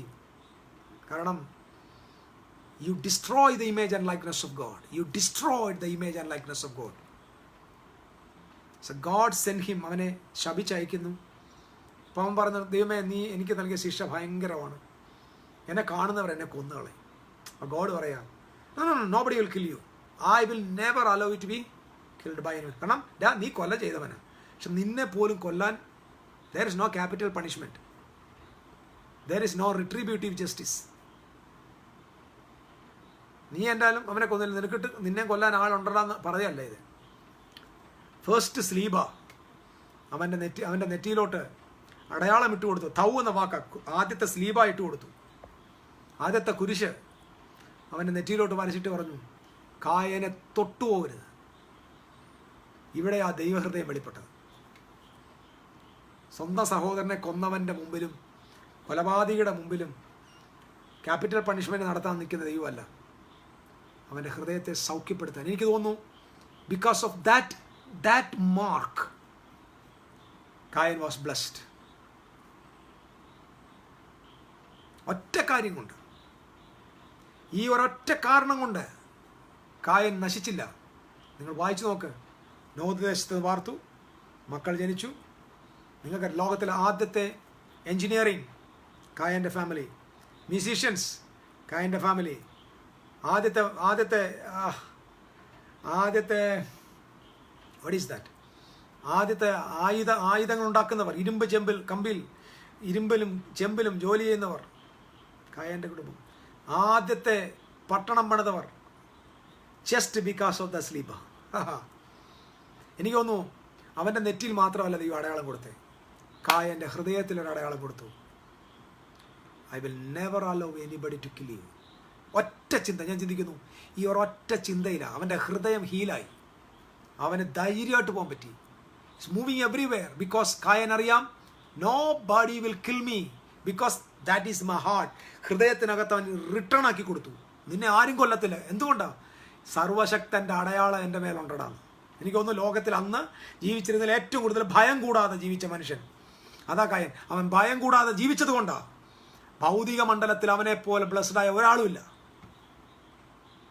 ആദ്യത്തെ പട്ടണം പണിക്കാരൻ, ആദ്യത്തെ ഇരുമ്പ് പണിക്കാരൻ, ആദ്യത്തെ വീണയും കിന്നരവും ഉണ്ടാക്കിയവൻ, ആദ്യത്തെ കൃഷി വിഭവം, ആദ്യത്തെ കർഷകൻ, ആദ്യത്തെ എന്തുവാ നിങ്ങൾ വായിച്ചു നോക്ക്. എവിടുന്ന് കിട്ടി ബലം? Heal the heart of Cain. നിങ്ങൾ ഈ ഒരുപക്ഷെ ഈ മെസ്സേജ് ഇതുവരെ കേട്ട് കാണത്തില്ല. God healed the heart of Cain. That's why he blessed. He blessed. Hallelujah. And God is the God of love. God healed the heart of Cain because of the sign. നിങ്ങൾക്ക് ചിന്തിച്ചു, ഇപ്പോൾ എൻ്റെ തലയിൽ ദൈവം ഒരു സൈൻ ചെയ്ത് വിട്ടാൽ I will not be moved. ഞാൻ ഒരിക്കലും പിന്നെ ഭയപ്പെടത്തില്ല. എനിക്ക് ധൈര്യമാണ്. പോകുമ്പോൾ ധൈര്യം, വരുമ്പോൾ ധൈര്യം, എവിടെ പോയാലും ധൈര്യം. എന്താ ധൈര്യം? I'm carrying the sign of my God. Cain ഒരു പക്ഷേ അപ്പൻ കളഞ്ഞാണും അമ്മ കളഞ്ഞാണും കൃഷി പോയി. പക്ഷെ കൃഷി പോയപ്പോൾ അടുത്ത ബിസിനസ് ആരംഭിച്ചു.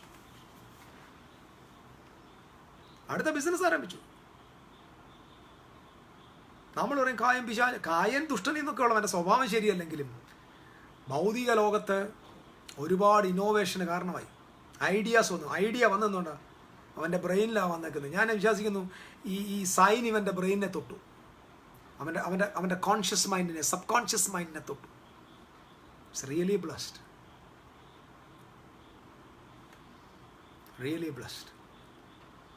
Thank you, Lord Jesus. So God is dealing in the heart of man. എനിക്ക് പ്രിയരെ, ഞാൻ ഇതിങ്ങനെ പറഞ്ഞു പോയാൽ I can go through from all the part of the എല്ലാ ഭാഗത്തും എനിക്ക് ഇങ്ങനെ പോകാൻ പറ്റും. From Genesis to Malachi, I can teach you about the dealing of the heart. Just for a foundational understanding വേണ്ടി ഞാൻ ഇത് പറഞ്ഞതേ ഉള്ളൂ. നിങ്ങൾ ഇനി തിരുവെഴുത്തുകൾ വായിക്കുമ്പോൾ ഈ കോൺസെപ്റ്റ് നിങ്ങൾ വായിച്ചു നോക്ക്. നമ്മൾ വാശിയും വൈരാഗ്യവും നമ്മൾ നമ്മുടെ ഈ ഭിന്നതയിൽ ചിന്തിക്കരുത്. ഞങ്ങൾ മാത്രം ദൈവമക്കൾ, അവരെല്ലാം പോയി അങ്ങനെ ചിന്തിക്കാതെ അവരെയും കൂടെ കരുതുന്ന ദൈവത്തെയും കൂടെ ചേർത്തൊന്ന് വായിച്ചു നോക്ക്. നിങ്ങൾ സൗഖ്യമാകും, സൊസൈറ്റി സൗഖ്യമാകും. സൊസൈറ്റി ഹീലായാൽ രാജ്യം ഹീലാവും. രാജ്യത്തിൻ്റെ ഹീലിംഗ് സൊസൈറ്റിയുടെ ഹീലിംഗ്, സൊസൈറ്റിയുടെ ഹീലിംഗ് ഫാമിലിയുടെ ഹീലിംഗ്, നിങ്ങളുടെ ഓരോരുത്തരുടെ വ്യക്തിപരമായ healing. The heart has to be healed. Jesus came to the world. ഹൃദയം നുറുങ്ങിയവർക്ക് സൗഖ്യം കൊടുക്കുവാൻ ദൈവം എന്നെ അഭിഷേകം ചെയ്തിരിക്കുന്നു. ഞാൻ നിങ്ങൾക്ക് വേണ്ടി ഒരുപാട് പ്രിപ്പയർ ചെയ്തു. ഒന്നും ഞാൻ എഴുതൊന്നും പറയുന്നില്ല. ജസ്റ്റ് നിങ്ങളുടെ മനസ്സിൽ ഇത് എഴുതുക.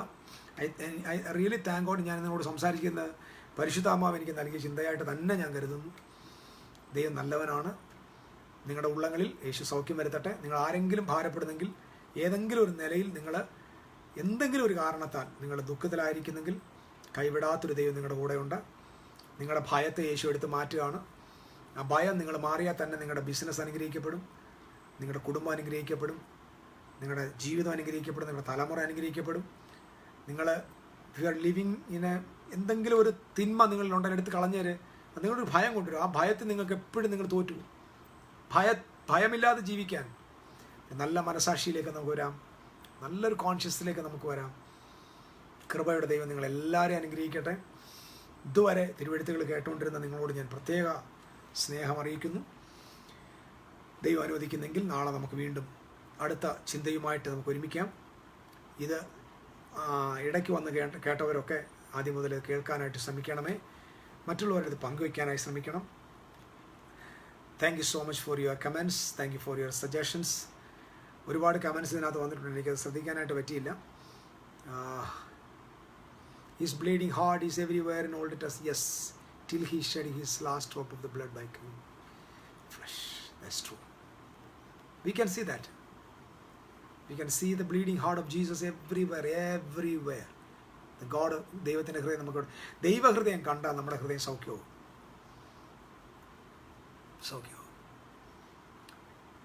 ദൈവം അനുഗ്രഹിക്കട്ടെ. Mini, Reji, Aji brother, Liju, Vimal Paul, Ranjini sister, Thomson, Neena, everybody. Thank you. Sangeeta, Suresh, Sojan brother, Shaji Benny, thank you so much for watching all. Joshua Andrews, thank you so much. എല്ലാവരെയും കർത്താവ് അനുഗ്രഹിക്കട്ടെ. എനിക്ക് തോന്നുന്നത് ഒരു വളരെ നല്ലൊരു അനുഗ്രഹിക്കപ്പെട്ടൊരു പഠനമാണ്. നിങ്ങളിത് അനുഗ്രഹമായി നിങ്ങളുടെ ജീവിതത്തിൽ ഇരിക്കട്ടെ. God bless you. It is finished. Rejoice. Thank you. Tetelestai. നാളെ നമുക്ക് കാണാം. എല്ലാവർക്കും ശുഭരാത്രി. Bless you.